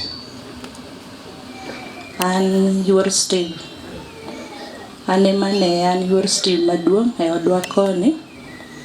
Steve wadak go kadonjo ka, Steve wadak go ma Steve otiego somo ma koro odhi Nairobi. To Steve kane odhi Nairobi, biro ne dala to ne tin, obiro matin. To kobiro to nyaka make sure no mosa, mopenja ni to Joy gini nitie. To koro gima ne buoga malich ahinya, sama ne dagi tuo, Steve no biro to kendo oyudo ka madhe ne ni dala gi kocha. Koro ne wana kode dala na kucho ng'enyne. Wanyalo beda kanyo, wago mbaka. Wuoyo ne be tin kabisa. Ubiro penji gimoro achiel to ok ochak wach gik ang'eny. To this time, to no wuoyo, ogo mbaka ma samoro yudo kata kokawo nyithinda matindo ariyo, Joy gi Magi gi Wendi, gidhi nyaka e pap kucho ni gidhi nyiewo Britannia. Magi duogi, koduogo to kelo nagi, to kona ni adwa dhi korgi Ben koni, ang' aduogi. Koro ne wa interact within that 2 weeks. Koro sama nodok, to nowe kapod an malo kocha, awinjo mana nosedhi. To gima wachako winjo bang'e no ni Steve ni tuo. To tuo ni wiye ni ema bare. Koro nochunowa ni mondo madhe ne nyaka ring dhi. Koro kanodhi to nwasiko wa communicate. Masama ni timone tuo ni nwa communicate. To Steve obira poya. To kendo wewa gi lit mang'eny. Wewa gi lit mang'eny. An nochalo kaka nyathina nikech nyocha tin e ot ka seche te nwa interact kode. akwayo ni Nyasaye oket chunye kama kwe, odhi gi kwe. Ji duto temo nokonyowa e yo moro amora, wagoni erokamano, wagoni uduto erokamano. Nyaka jodalawa, wede kamoro amora, ng'ata ng'ata, wagonu ni erokamano. Ka udok gi kwe, erokamano. And all the time, jinangu naitwa Lavenda Umune. It is good to be here. Ber mondu bed ka, mondu bed joneno. Agonu erokamano maduong' kubiro konya ko nyatewani. Nyatewani nyatema mahero ahinya. En nyathi ma onyuol kaneno kodongo kaneno. Nober are tinene. Nyathiwani adier no jaber. Makata kineno ko ume gi tawel to ojaber. Digom kata ka mondo tingi. To dongo gi berne no. Mano gik kamogikeno. Omiyo agone mama erokamano. Nikech Nyasaye manomiye nyathi ma jaber. To kendo norite ma jaber kamano. Koka otingne mobedo kode motere nyaka skul. Ma omako lwet nyathi kendo keto kamoro ma di nyathi chwe lwete. Omiyo agone mama erokamano nikech itimo patni. Kata koro temo ma igoni Nyasaye no singo kamano. To itimo patni jaber. Onge gimoro ma ok itimo. To emo kawe ni to jawanya to nosingi. To mose ma wede na die dalani kendo nyithindwa matindo. Omiyo nyocha ywak malit. Kendo pod awinjo ka chunya lit nyaka sani nikech nyathi orna message ni otho toto otho. Koro ng'eni pacha bodhi olal, nan confused ni to toto ni to nyathinga. Aparo toto ni to nyathinga. Ok bina kata ni toto. Uneno tim to ka jachien timo gima bagi ji. Aduoga ywayo mabang'e ni to toto ni nyathinga. Kata kadhi amanyo nyathina ma wan go mamak miluongo kacha. Ema koni ni mak sime message moro donjo na sime kaeni. Sime ni wacho na message moro ma winjo ko buoga. Mak ni ema koro dituchi ita ni nyathi moro okete Facebook kanyo radio keto ni Steve. Kore ka paro ni eche Steve chane nyinge toto. Ema niluongo ni toto. Kore ka bacha chiwo omera jowadwa na dang'ni. Na winjo matek. Mucha no diuru mana po maka gora angielo railo ayi wak nyathiwan. Ne wach no lit na nikech tuo ne anto no ka winja na daka sumbi kocha. Koro ok na winjo tuo ne mo opoya mani onoto. Na winjo ka an matek na kone jo dala wakanyo ni okaninda dala ka. Kata en deleta manade abiro meso na dia nindo dala wa. Na biro ka na yudo ka dala na ywak dala ni jowadwa maka ywak duogo ng'ato. Na ywak kata bana nyoro podan gi mirima nyaka sani nikech awito nyathiwa maber na makite bende ber Nyasaye no chwe maber kare no miwago mana nien mapwa maodwa. On a Sunday on 18th of February to na winjo chal ni nokuongo oro na message to koro simu emo goyo na ema winjo message moro na mokuongo Steve oro na message kasaya Nyathiwa saya ni mondo aor ne pesa. Nyathini winjo ni weche ne nok ng'eny mondo koro chop kuma kwaye pesa. Nyathino ne winjo matek. Ni pole sana kwa kusumbua asubuhi hii, but it's an emergency. Pleading for your help. I need to do a brain scan, but I've used all the money I had. I'm at the hospital and they want 9K for the procedure. Please help. The pain is too much. I'll refund you. Nyathini saya pesa. To yudo ka broke be an broke ma proper. Tatimo juu chini. Mawa oro ne nyathini pesa. To nwawe ni en mana wich bar. Kaka Steve ochopo ni koro en sanduk. Pod chalo nwa uno.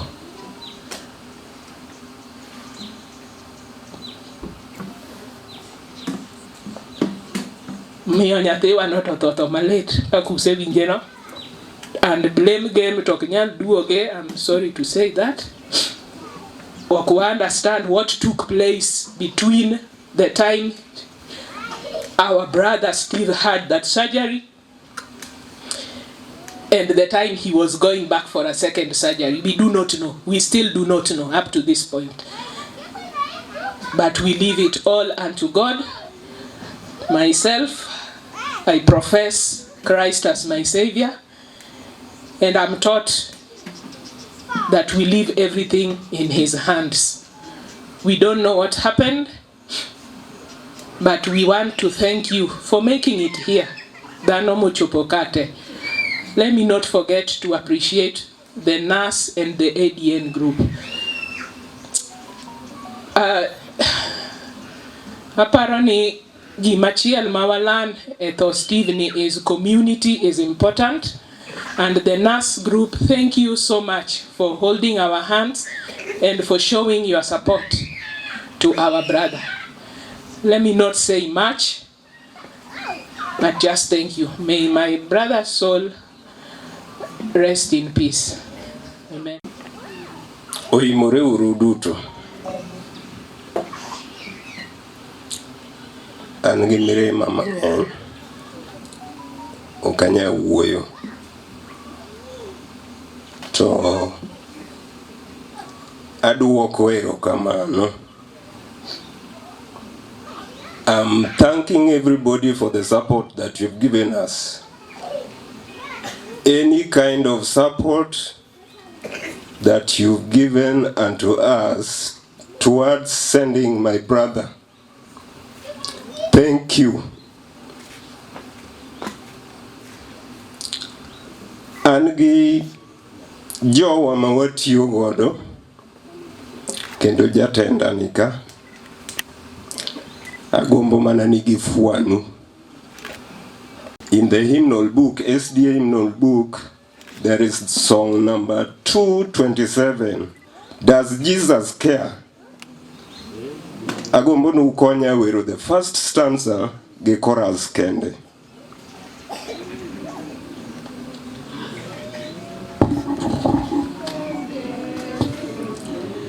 Kachunya otur kuom dwaro mor kata we, Sanatin tura parruok be ola, kawuono ma olo chung.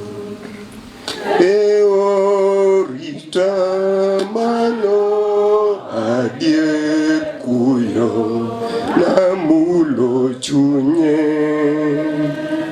Ka olo dioche kaluot gotieno adier jawarita.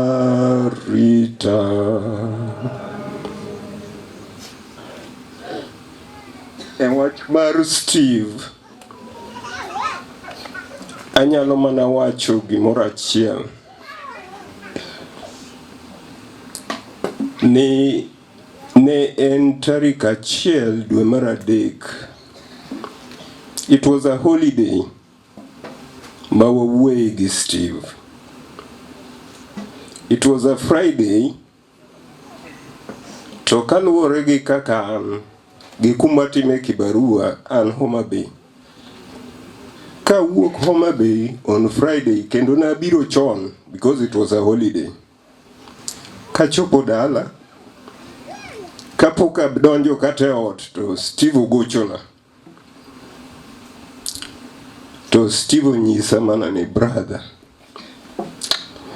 tuona cha ochako biro matek, wiya bara matek, to kawuono odino nyaka wang'a konchia. Tapenje ni to be ni idhi hospital? To yeni asedhi hospital ma wawuoyo gi daktari, to daktari onyisa ni nyaka adhi e operation.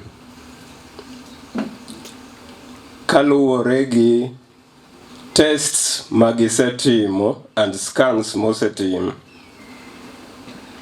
to daktari ochako chika ni abi adog mana ire on Thursday. Kura penjo ni Thursday and today is Friday. Manudong is a whole week.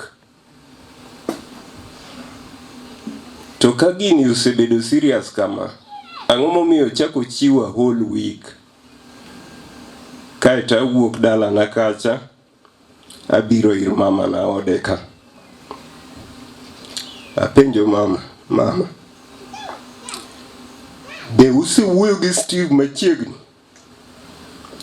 To wacho ni ne wawuoyo to nyisa notuo. Tanyise ni mama, gini koro osebedo serious. Donge koro ng'ato ndiko ring Nairobi mondo odhi onon wach ni ka en machiegni. To mama noyie ni napango nadhi Nairobi on Monday. Nikech nagombo ni watieke wach mar jumb lemo, kiny watieki, Sunday aikra, mondo Monday adhi. Tanyiso mama ni Monday bor. Ang'o mamoni dhi Sunday nikech jumb lemo to dhi rumo kiny godhiambo. To kata mana kiny godhiambo bang' jumb lemo, dongo wanyalo ng'ado ni gari tidhi adhiya. To wacho ni kare kiny godhiambo we aik gige nago bang' lemo mondo kura dhi Sunday gokinyi. Nwatieko winjruok gi mama. Anyiso mama ni kare in ik gigi adhi ng'ado ni gari. Na ng'ado gari makowo mama Sunday gokinyi. Bang' mano kagisetero Steve hospital to weche makoro ne wuok, achiel kende mano mora to noko budho. Steve otimne operation obedo successful. I was so happy. To kogik kendo odiochieng' machielo Saturday to wach chako wuok ni Steve koro kendo tuo matek nyaka dog timne operation. From that day nawinjo ka chunya obuok. Kotimo operation to report machaka yudo en ni Steve is in a coma. Okonyal wuoyo. Ng'ama ne osetimne operation mokwongo mogo mbaka gi ji.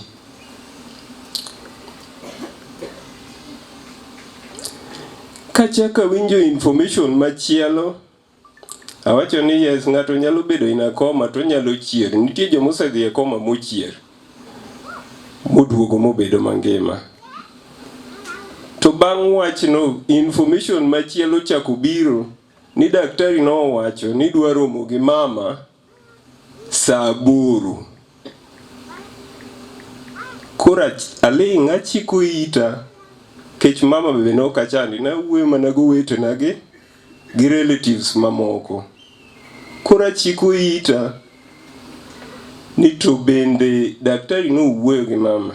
Kagocho ne my brother Nick bende dhi hospital. To nyisa ni ne an gi dich moro tapango dhi hospital kiny tadhi saa 9. Every sitting hour makiny e hospital no. Kura bro dhi saa 9, but information man go ni daktari onego rom gi mama mondo giwuo saa 8. Kura rito nyaka saa 11 agocho ne Nick. Tapenje ni Nick, be daktari no wuoyo gi mama? To nyisa ni awuok to daktari pod wuoyo gi mama. Gima narito mondo awinji ni to daktari owacho nang'o about thieth mar omera. Onge gima positive mana winjo. Na winjo mana ni daktari owacho ni Steve nigi rem mang'eny, otuo kabisa. From that word, now wacho Steve is no more. Ukubiduogo. Let me cut the long story. Ero uru kamano, lemnua uru. Nyasaye omed ritowa. Thank you. Steve Odhiambo was born on 6th September 1988 at Kenyatta National Hospital to the late Dr. Philip Bibi Okonjo and Mama Margaret Akungu of Boys School Kamatar Village, Kanyango Sub-Location, Kowidi Location, Rachonyo Sub-County, Homa Bay County. He was a stepson to Mama Margaret Awiti Bibi, brother to Maxwell Ochieng, Ray Opio, June Adongo, Nick Opondo, Grace Akinyi, James Otieno, Hilary Omondi, Joyce Adongo, Philip Onyango, late Moses Ochieng, Oliver Bibi, and David Ochieng. He was nephew to Jared Okonjo, Noah Miguna, Eric Miguna, Jao Bala, Ray Bala, Joseph Okeyo, Calvins Ogutu, Maurice Odemo, Javan, Geoffrey, Jennifer, Stella, Evelyn, Susan Lydia, Jacinta, Iska, Doreen, Phoebe, Maurice, and many more. His uncles are Joseph Akungu, Eliaza Akungu, Tom Akungu. Aunties, Agnes Orinda, Isdora Orlando, Rose Genga, Esther Arodi, Anne Akumu, late Iska Odongo, Dorothy, and others. Cousins, Polycarp, Jared, Rosemary, late Odhiambo, late Roslyn, Millicent, Grace, Jacqueline, Pauline, George, Paul Owar, Doris, Derek, Rosbenta, Israel, Lillian, Evelyn, late Collins, Griffins, Sheila, Melin, Ronnie, Accord, Moya, Vera, Faith, Agnes Omondi, Mary, Charles, Paul Orinda, Beatrice, Leila, Francisca, Collins Arodi, Wiki, Omondi, Kevin, Okoth, Jos, Odhiambo Omenda, Yvonne, Ogweno, Dennis, Ronnie, Rolex, Wycliffe, Mercy, and others. Education. Steve began his early education at Montessori Nursery School in Homa Bay Town, where he graduated to Homa Bay Primary School in 1997. He later transferred to Boy Primary School in the year 2000, where he sat his KCPE examinations in the year 2004. He then proceeded to Boy Secondary School and sat for his Kenya Certificate of Secondary Education in the year 2008. With his good grades, Steve managed to secure admission chance at the Kenya Utalii College, where he graduated in the year 2011. Work history. In the year 2012, Odhiambo joined NAS Surveyor as an intern and later signed a one-year renewable contract with the company. Due to his assiduity to service, he remained the company's employee and was attached to ABM company up to the time of his demise. Christian life. By virtue of being born in a Seventh-day Adventist family, Steve remained within the faith all through his life to the time of his death. Social life. With love, passion, and kindness, this soft-spoken man had a special relationship with everyone he interacted with and ensured peace prevailed within his environment. Illness. Steve enjoyed good health until the 18th of February 2024, where he experienced severe headache. He went for medical checkup, treatment as an outpatient, and given a return date of 5 days. Upon returning, a CTI scan and MRI was ordered. A report of the same showed that there was a problem in the brain, and the diagnosis was brain aneurysm. This necessitated a neurosurgery. After making arrangements, he was then admitted to Nairobi West Hospital, for the brain surgery on 4th of March 2024, where a successful surgery was carried out on the 8th of March 2024. The following day, he experienced fatal complications that led to the operation, where he went into a coma till his demise on the 11th of March 2024. Thank you.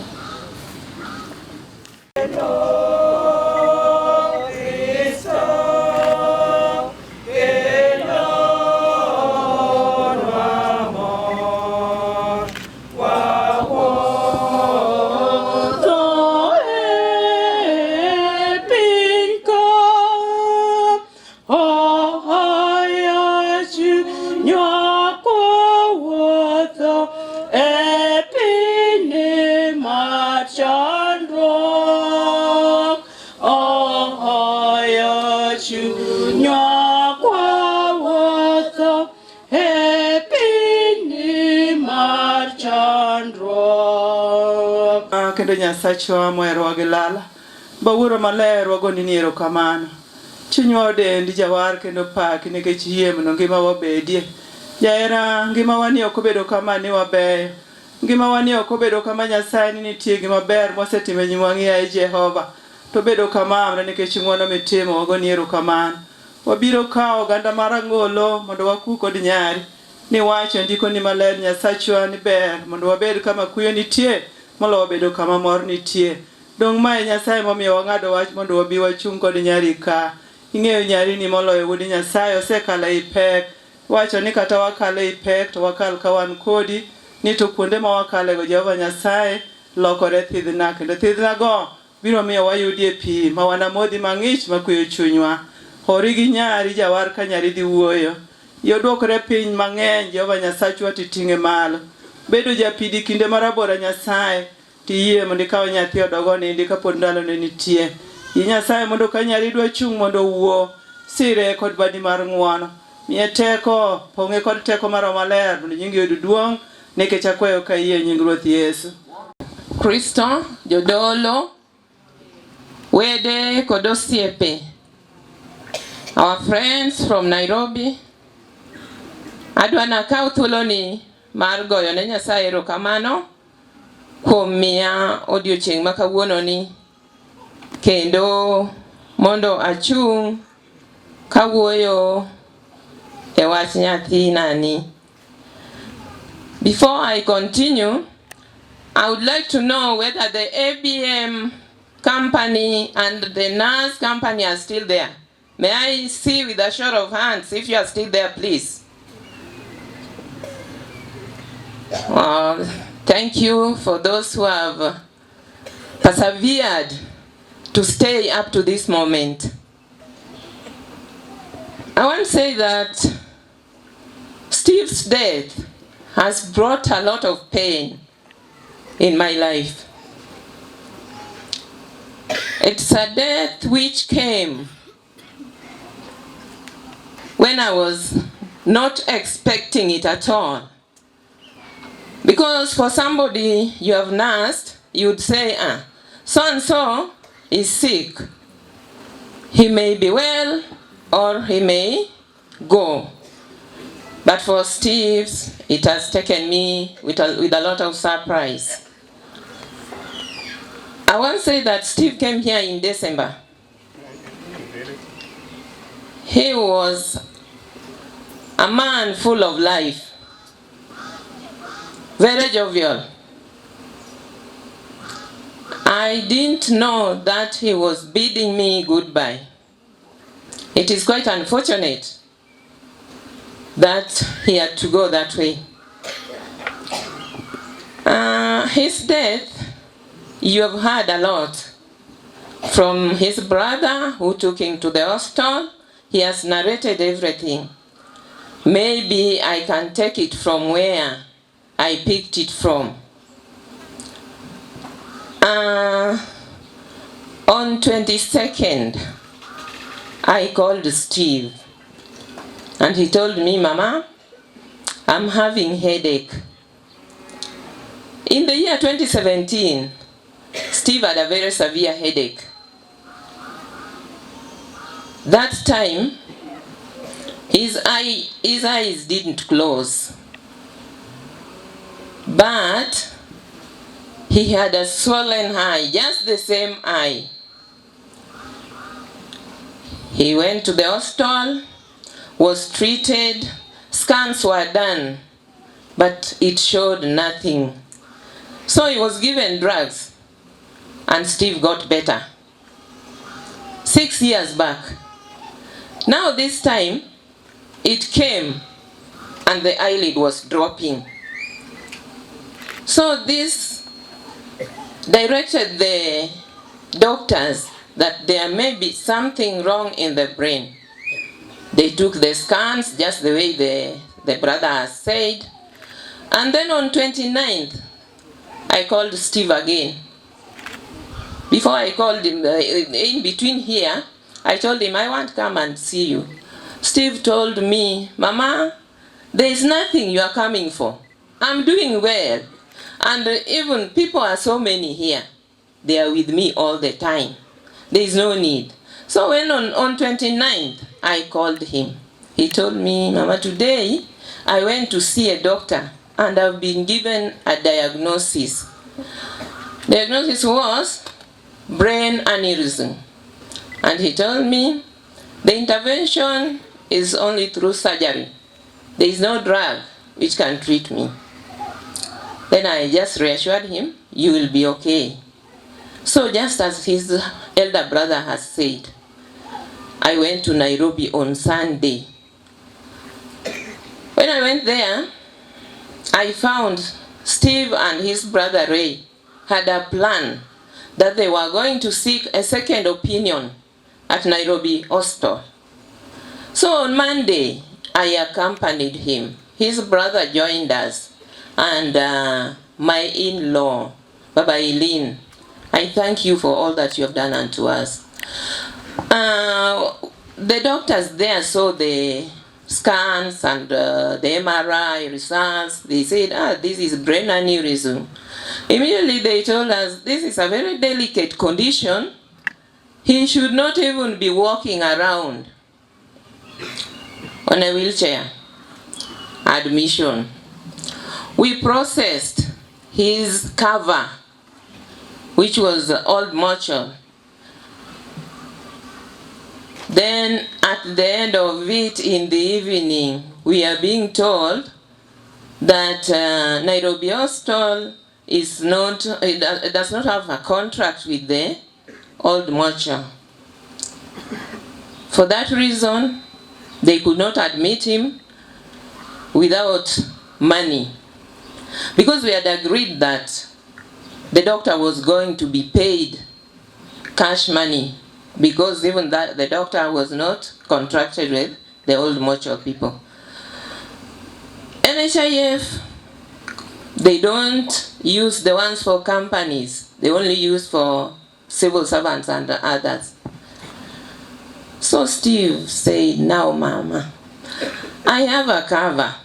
Nairobi West is my hospital. That is where we are being treated. If I cannot use it here, then I can be transferred to Nairobi Hospital. We also concurred with him, and a referral letter was written. Ambulance from Nairobi West was called. We went to Nairobi West. He was admitted on 4th. 8th, Steve was taken to theater for brain surgery. Before then, the doctors talked with him and told him the interventions. There is one which is, they call it clip, opening the brain and doing the clip. There is this other one which my son chose. It's called coiling. Coiling is inserting some tube from here up to here, and then inserting some, I don't know what they normally insert, but that is the procedure they did. Steve went to theater at 10 a.m. on 8th. Came out at 1 p.m. At 3 p.m., he was fully awake when we went to see him. And then I became happy because I saw the operation has succeeded because he had a sound mind. He told me, I have severe pain. Call those doctors, tell them to give me some painkillers, of which I did, and they reassured him. I had his phone. He wanted to speak to someone, but because he was not to use a phone for 24 hours, after 24 hours, I told him, your phone remained in the other ward. So he told me then, when you are coming back, please bring it to me. I want to call someone. We talked. The visiting hour got over. We went back. At night, there was a lady here. I don't know whether she has gone.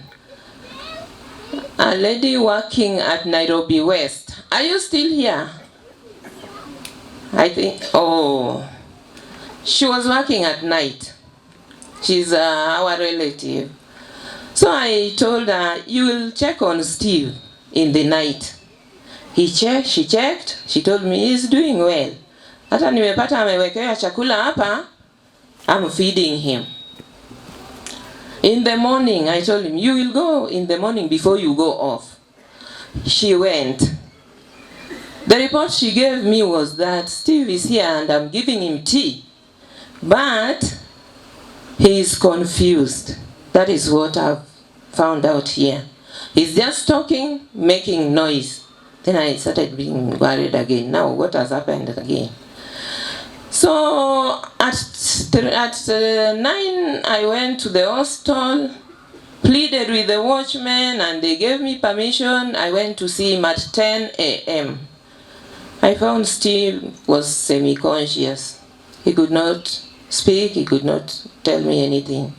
When we went back at 3 p.m., I found Steve was in coma and in a very poor state. Steve was groaning, frothing, snoring, and everything. Now I said, what is happening? Then while we were still there, they called us, those doctors. We have seen Steve has changed condition, and we want to take him back for scanning to see what has gone wrong. As a person who has a patient, you know, you are helpless and you need help. He was taken for scan.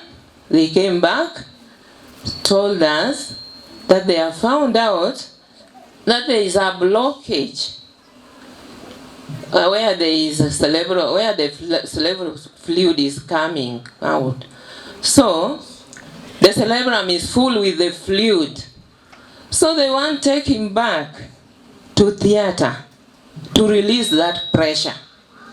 Steve was taken back to theater at 6 p.m. At 9 p.m., we went to see him. The only thing which changed was that he was now not frothing. He was breathing normal, though with oxygen and all the machines around him. Steve was in a pathetic state. He was in coma. He never came out of coma until his death. He stayed in coma for 3 days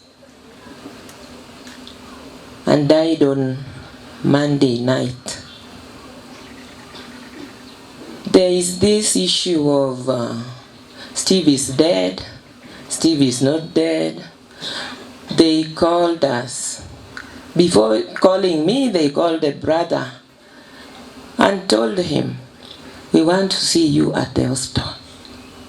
There is a sign that Steve has brain death. So when I went there at 11, I went earlier, but they called us at 11. They told us that Steve has signs of brain death, and we want to do some tests. 3 doctors are going to do these tests to see if it is brain death. Then we are going to release the functions of the machines, not all.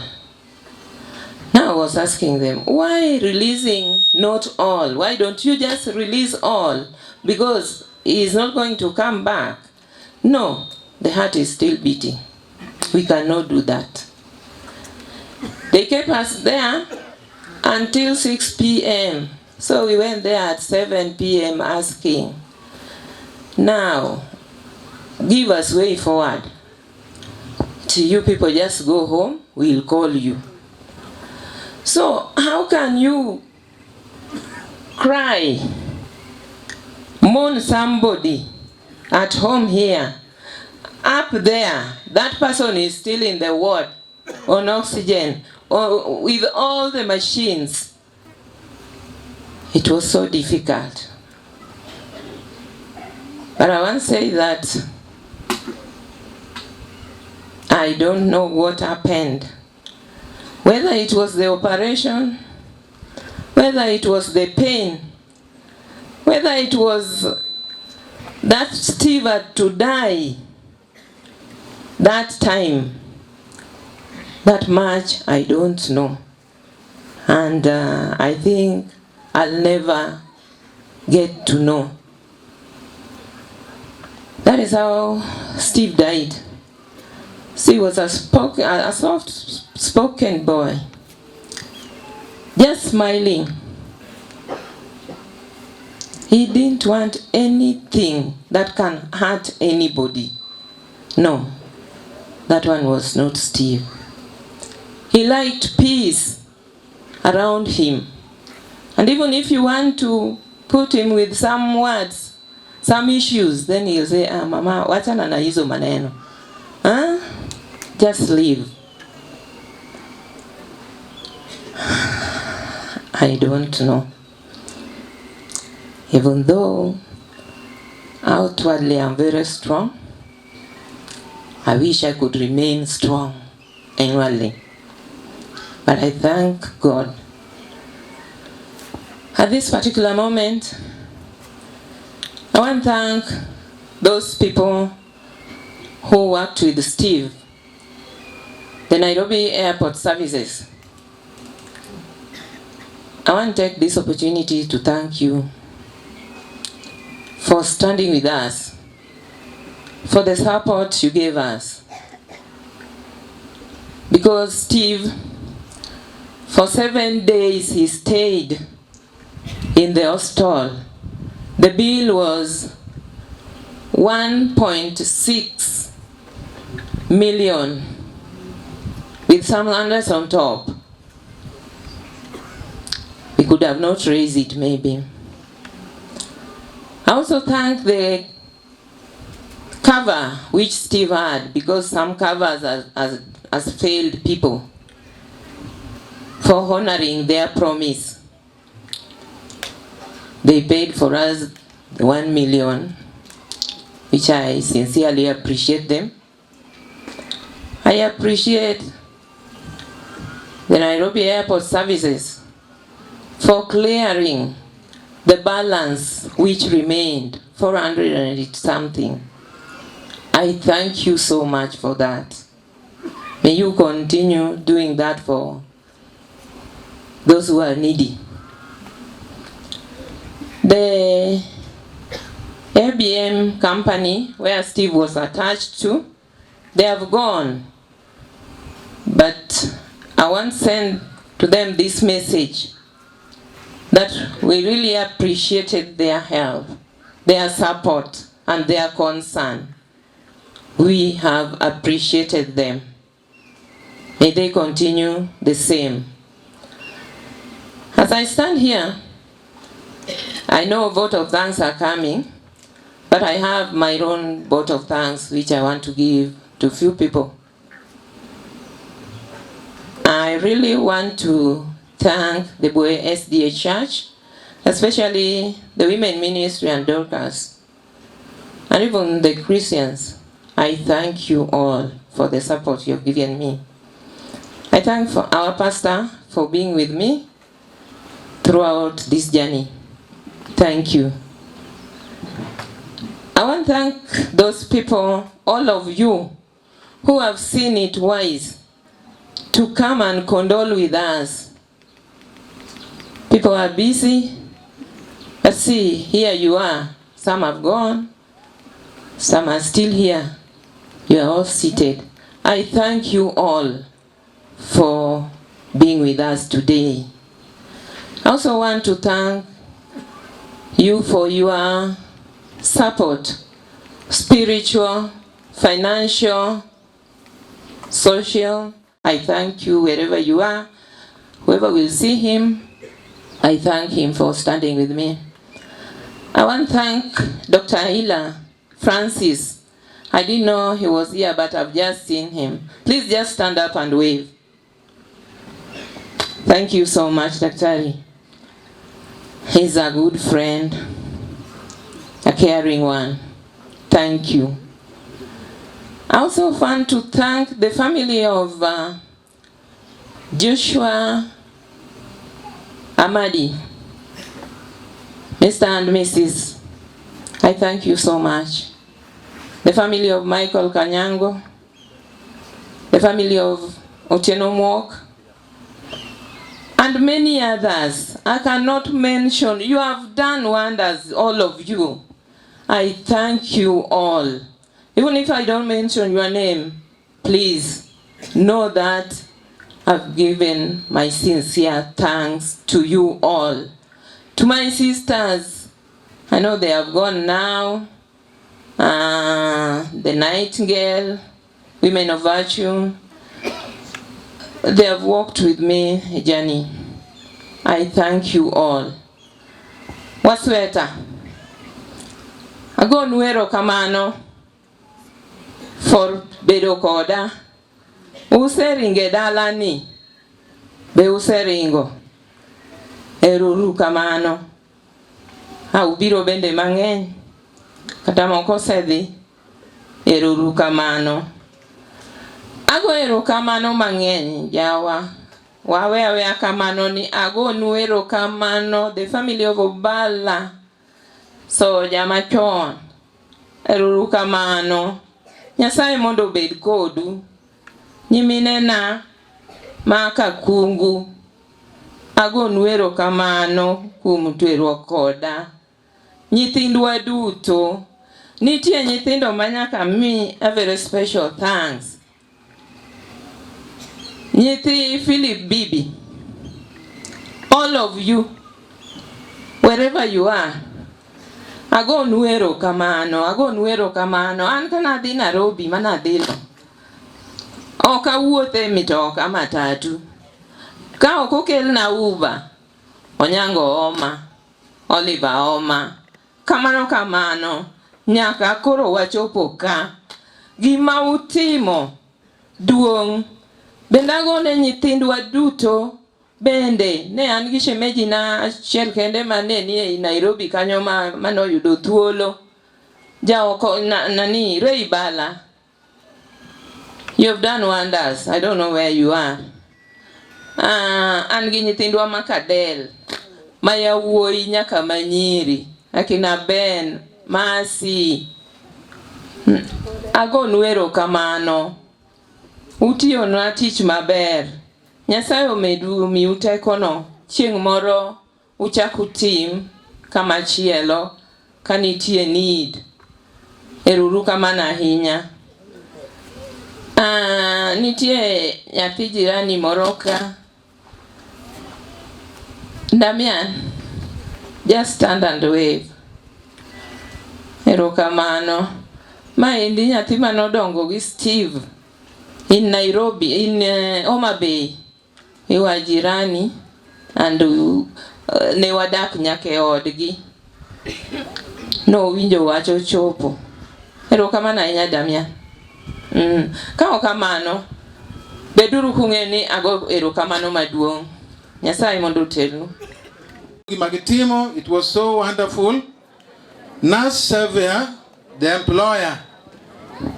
Once more, we appreciate what you have done.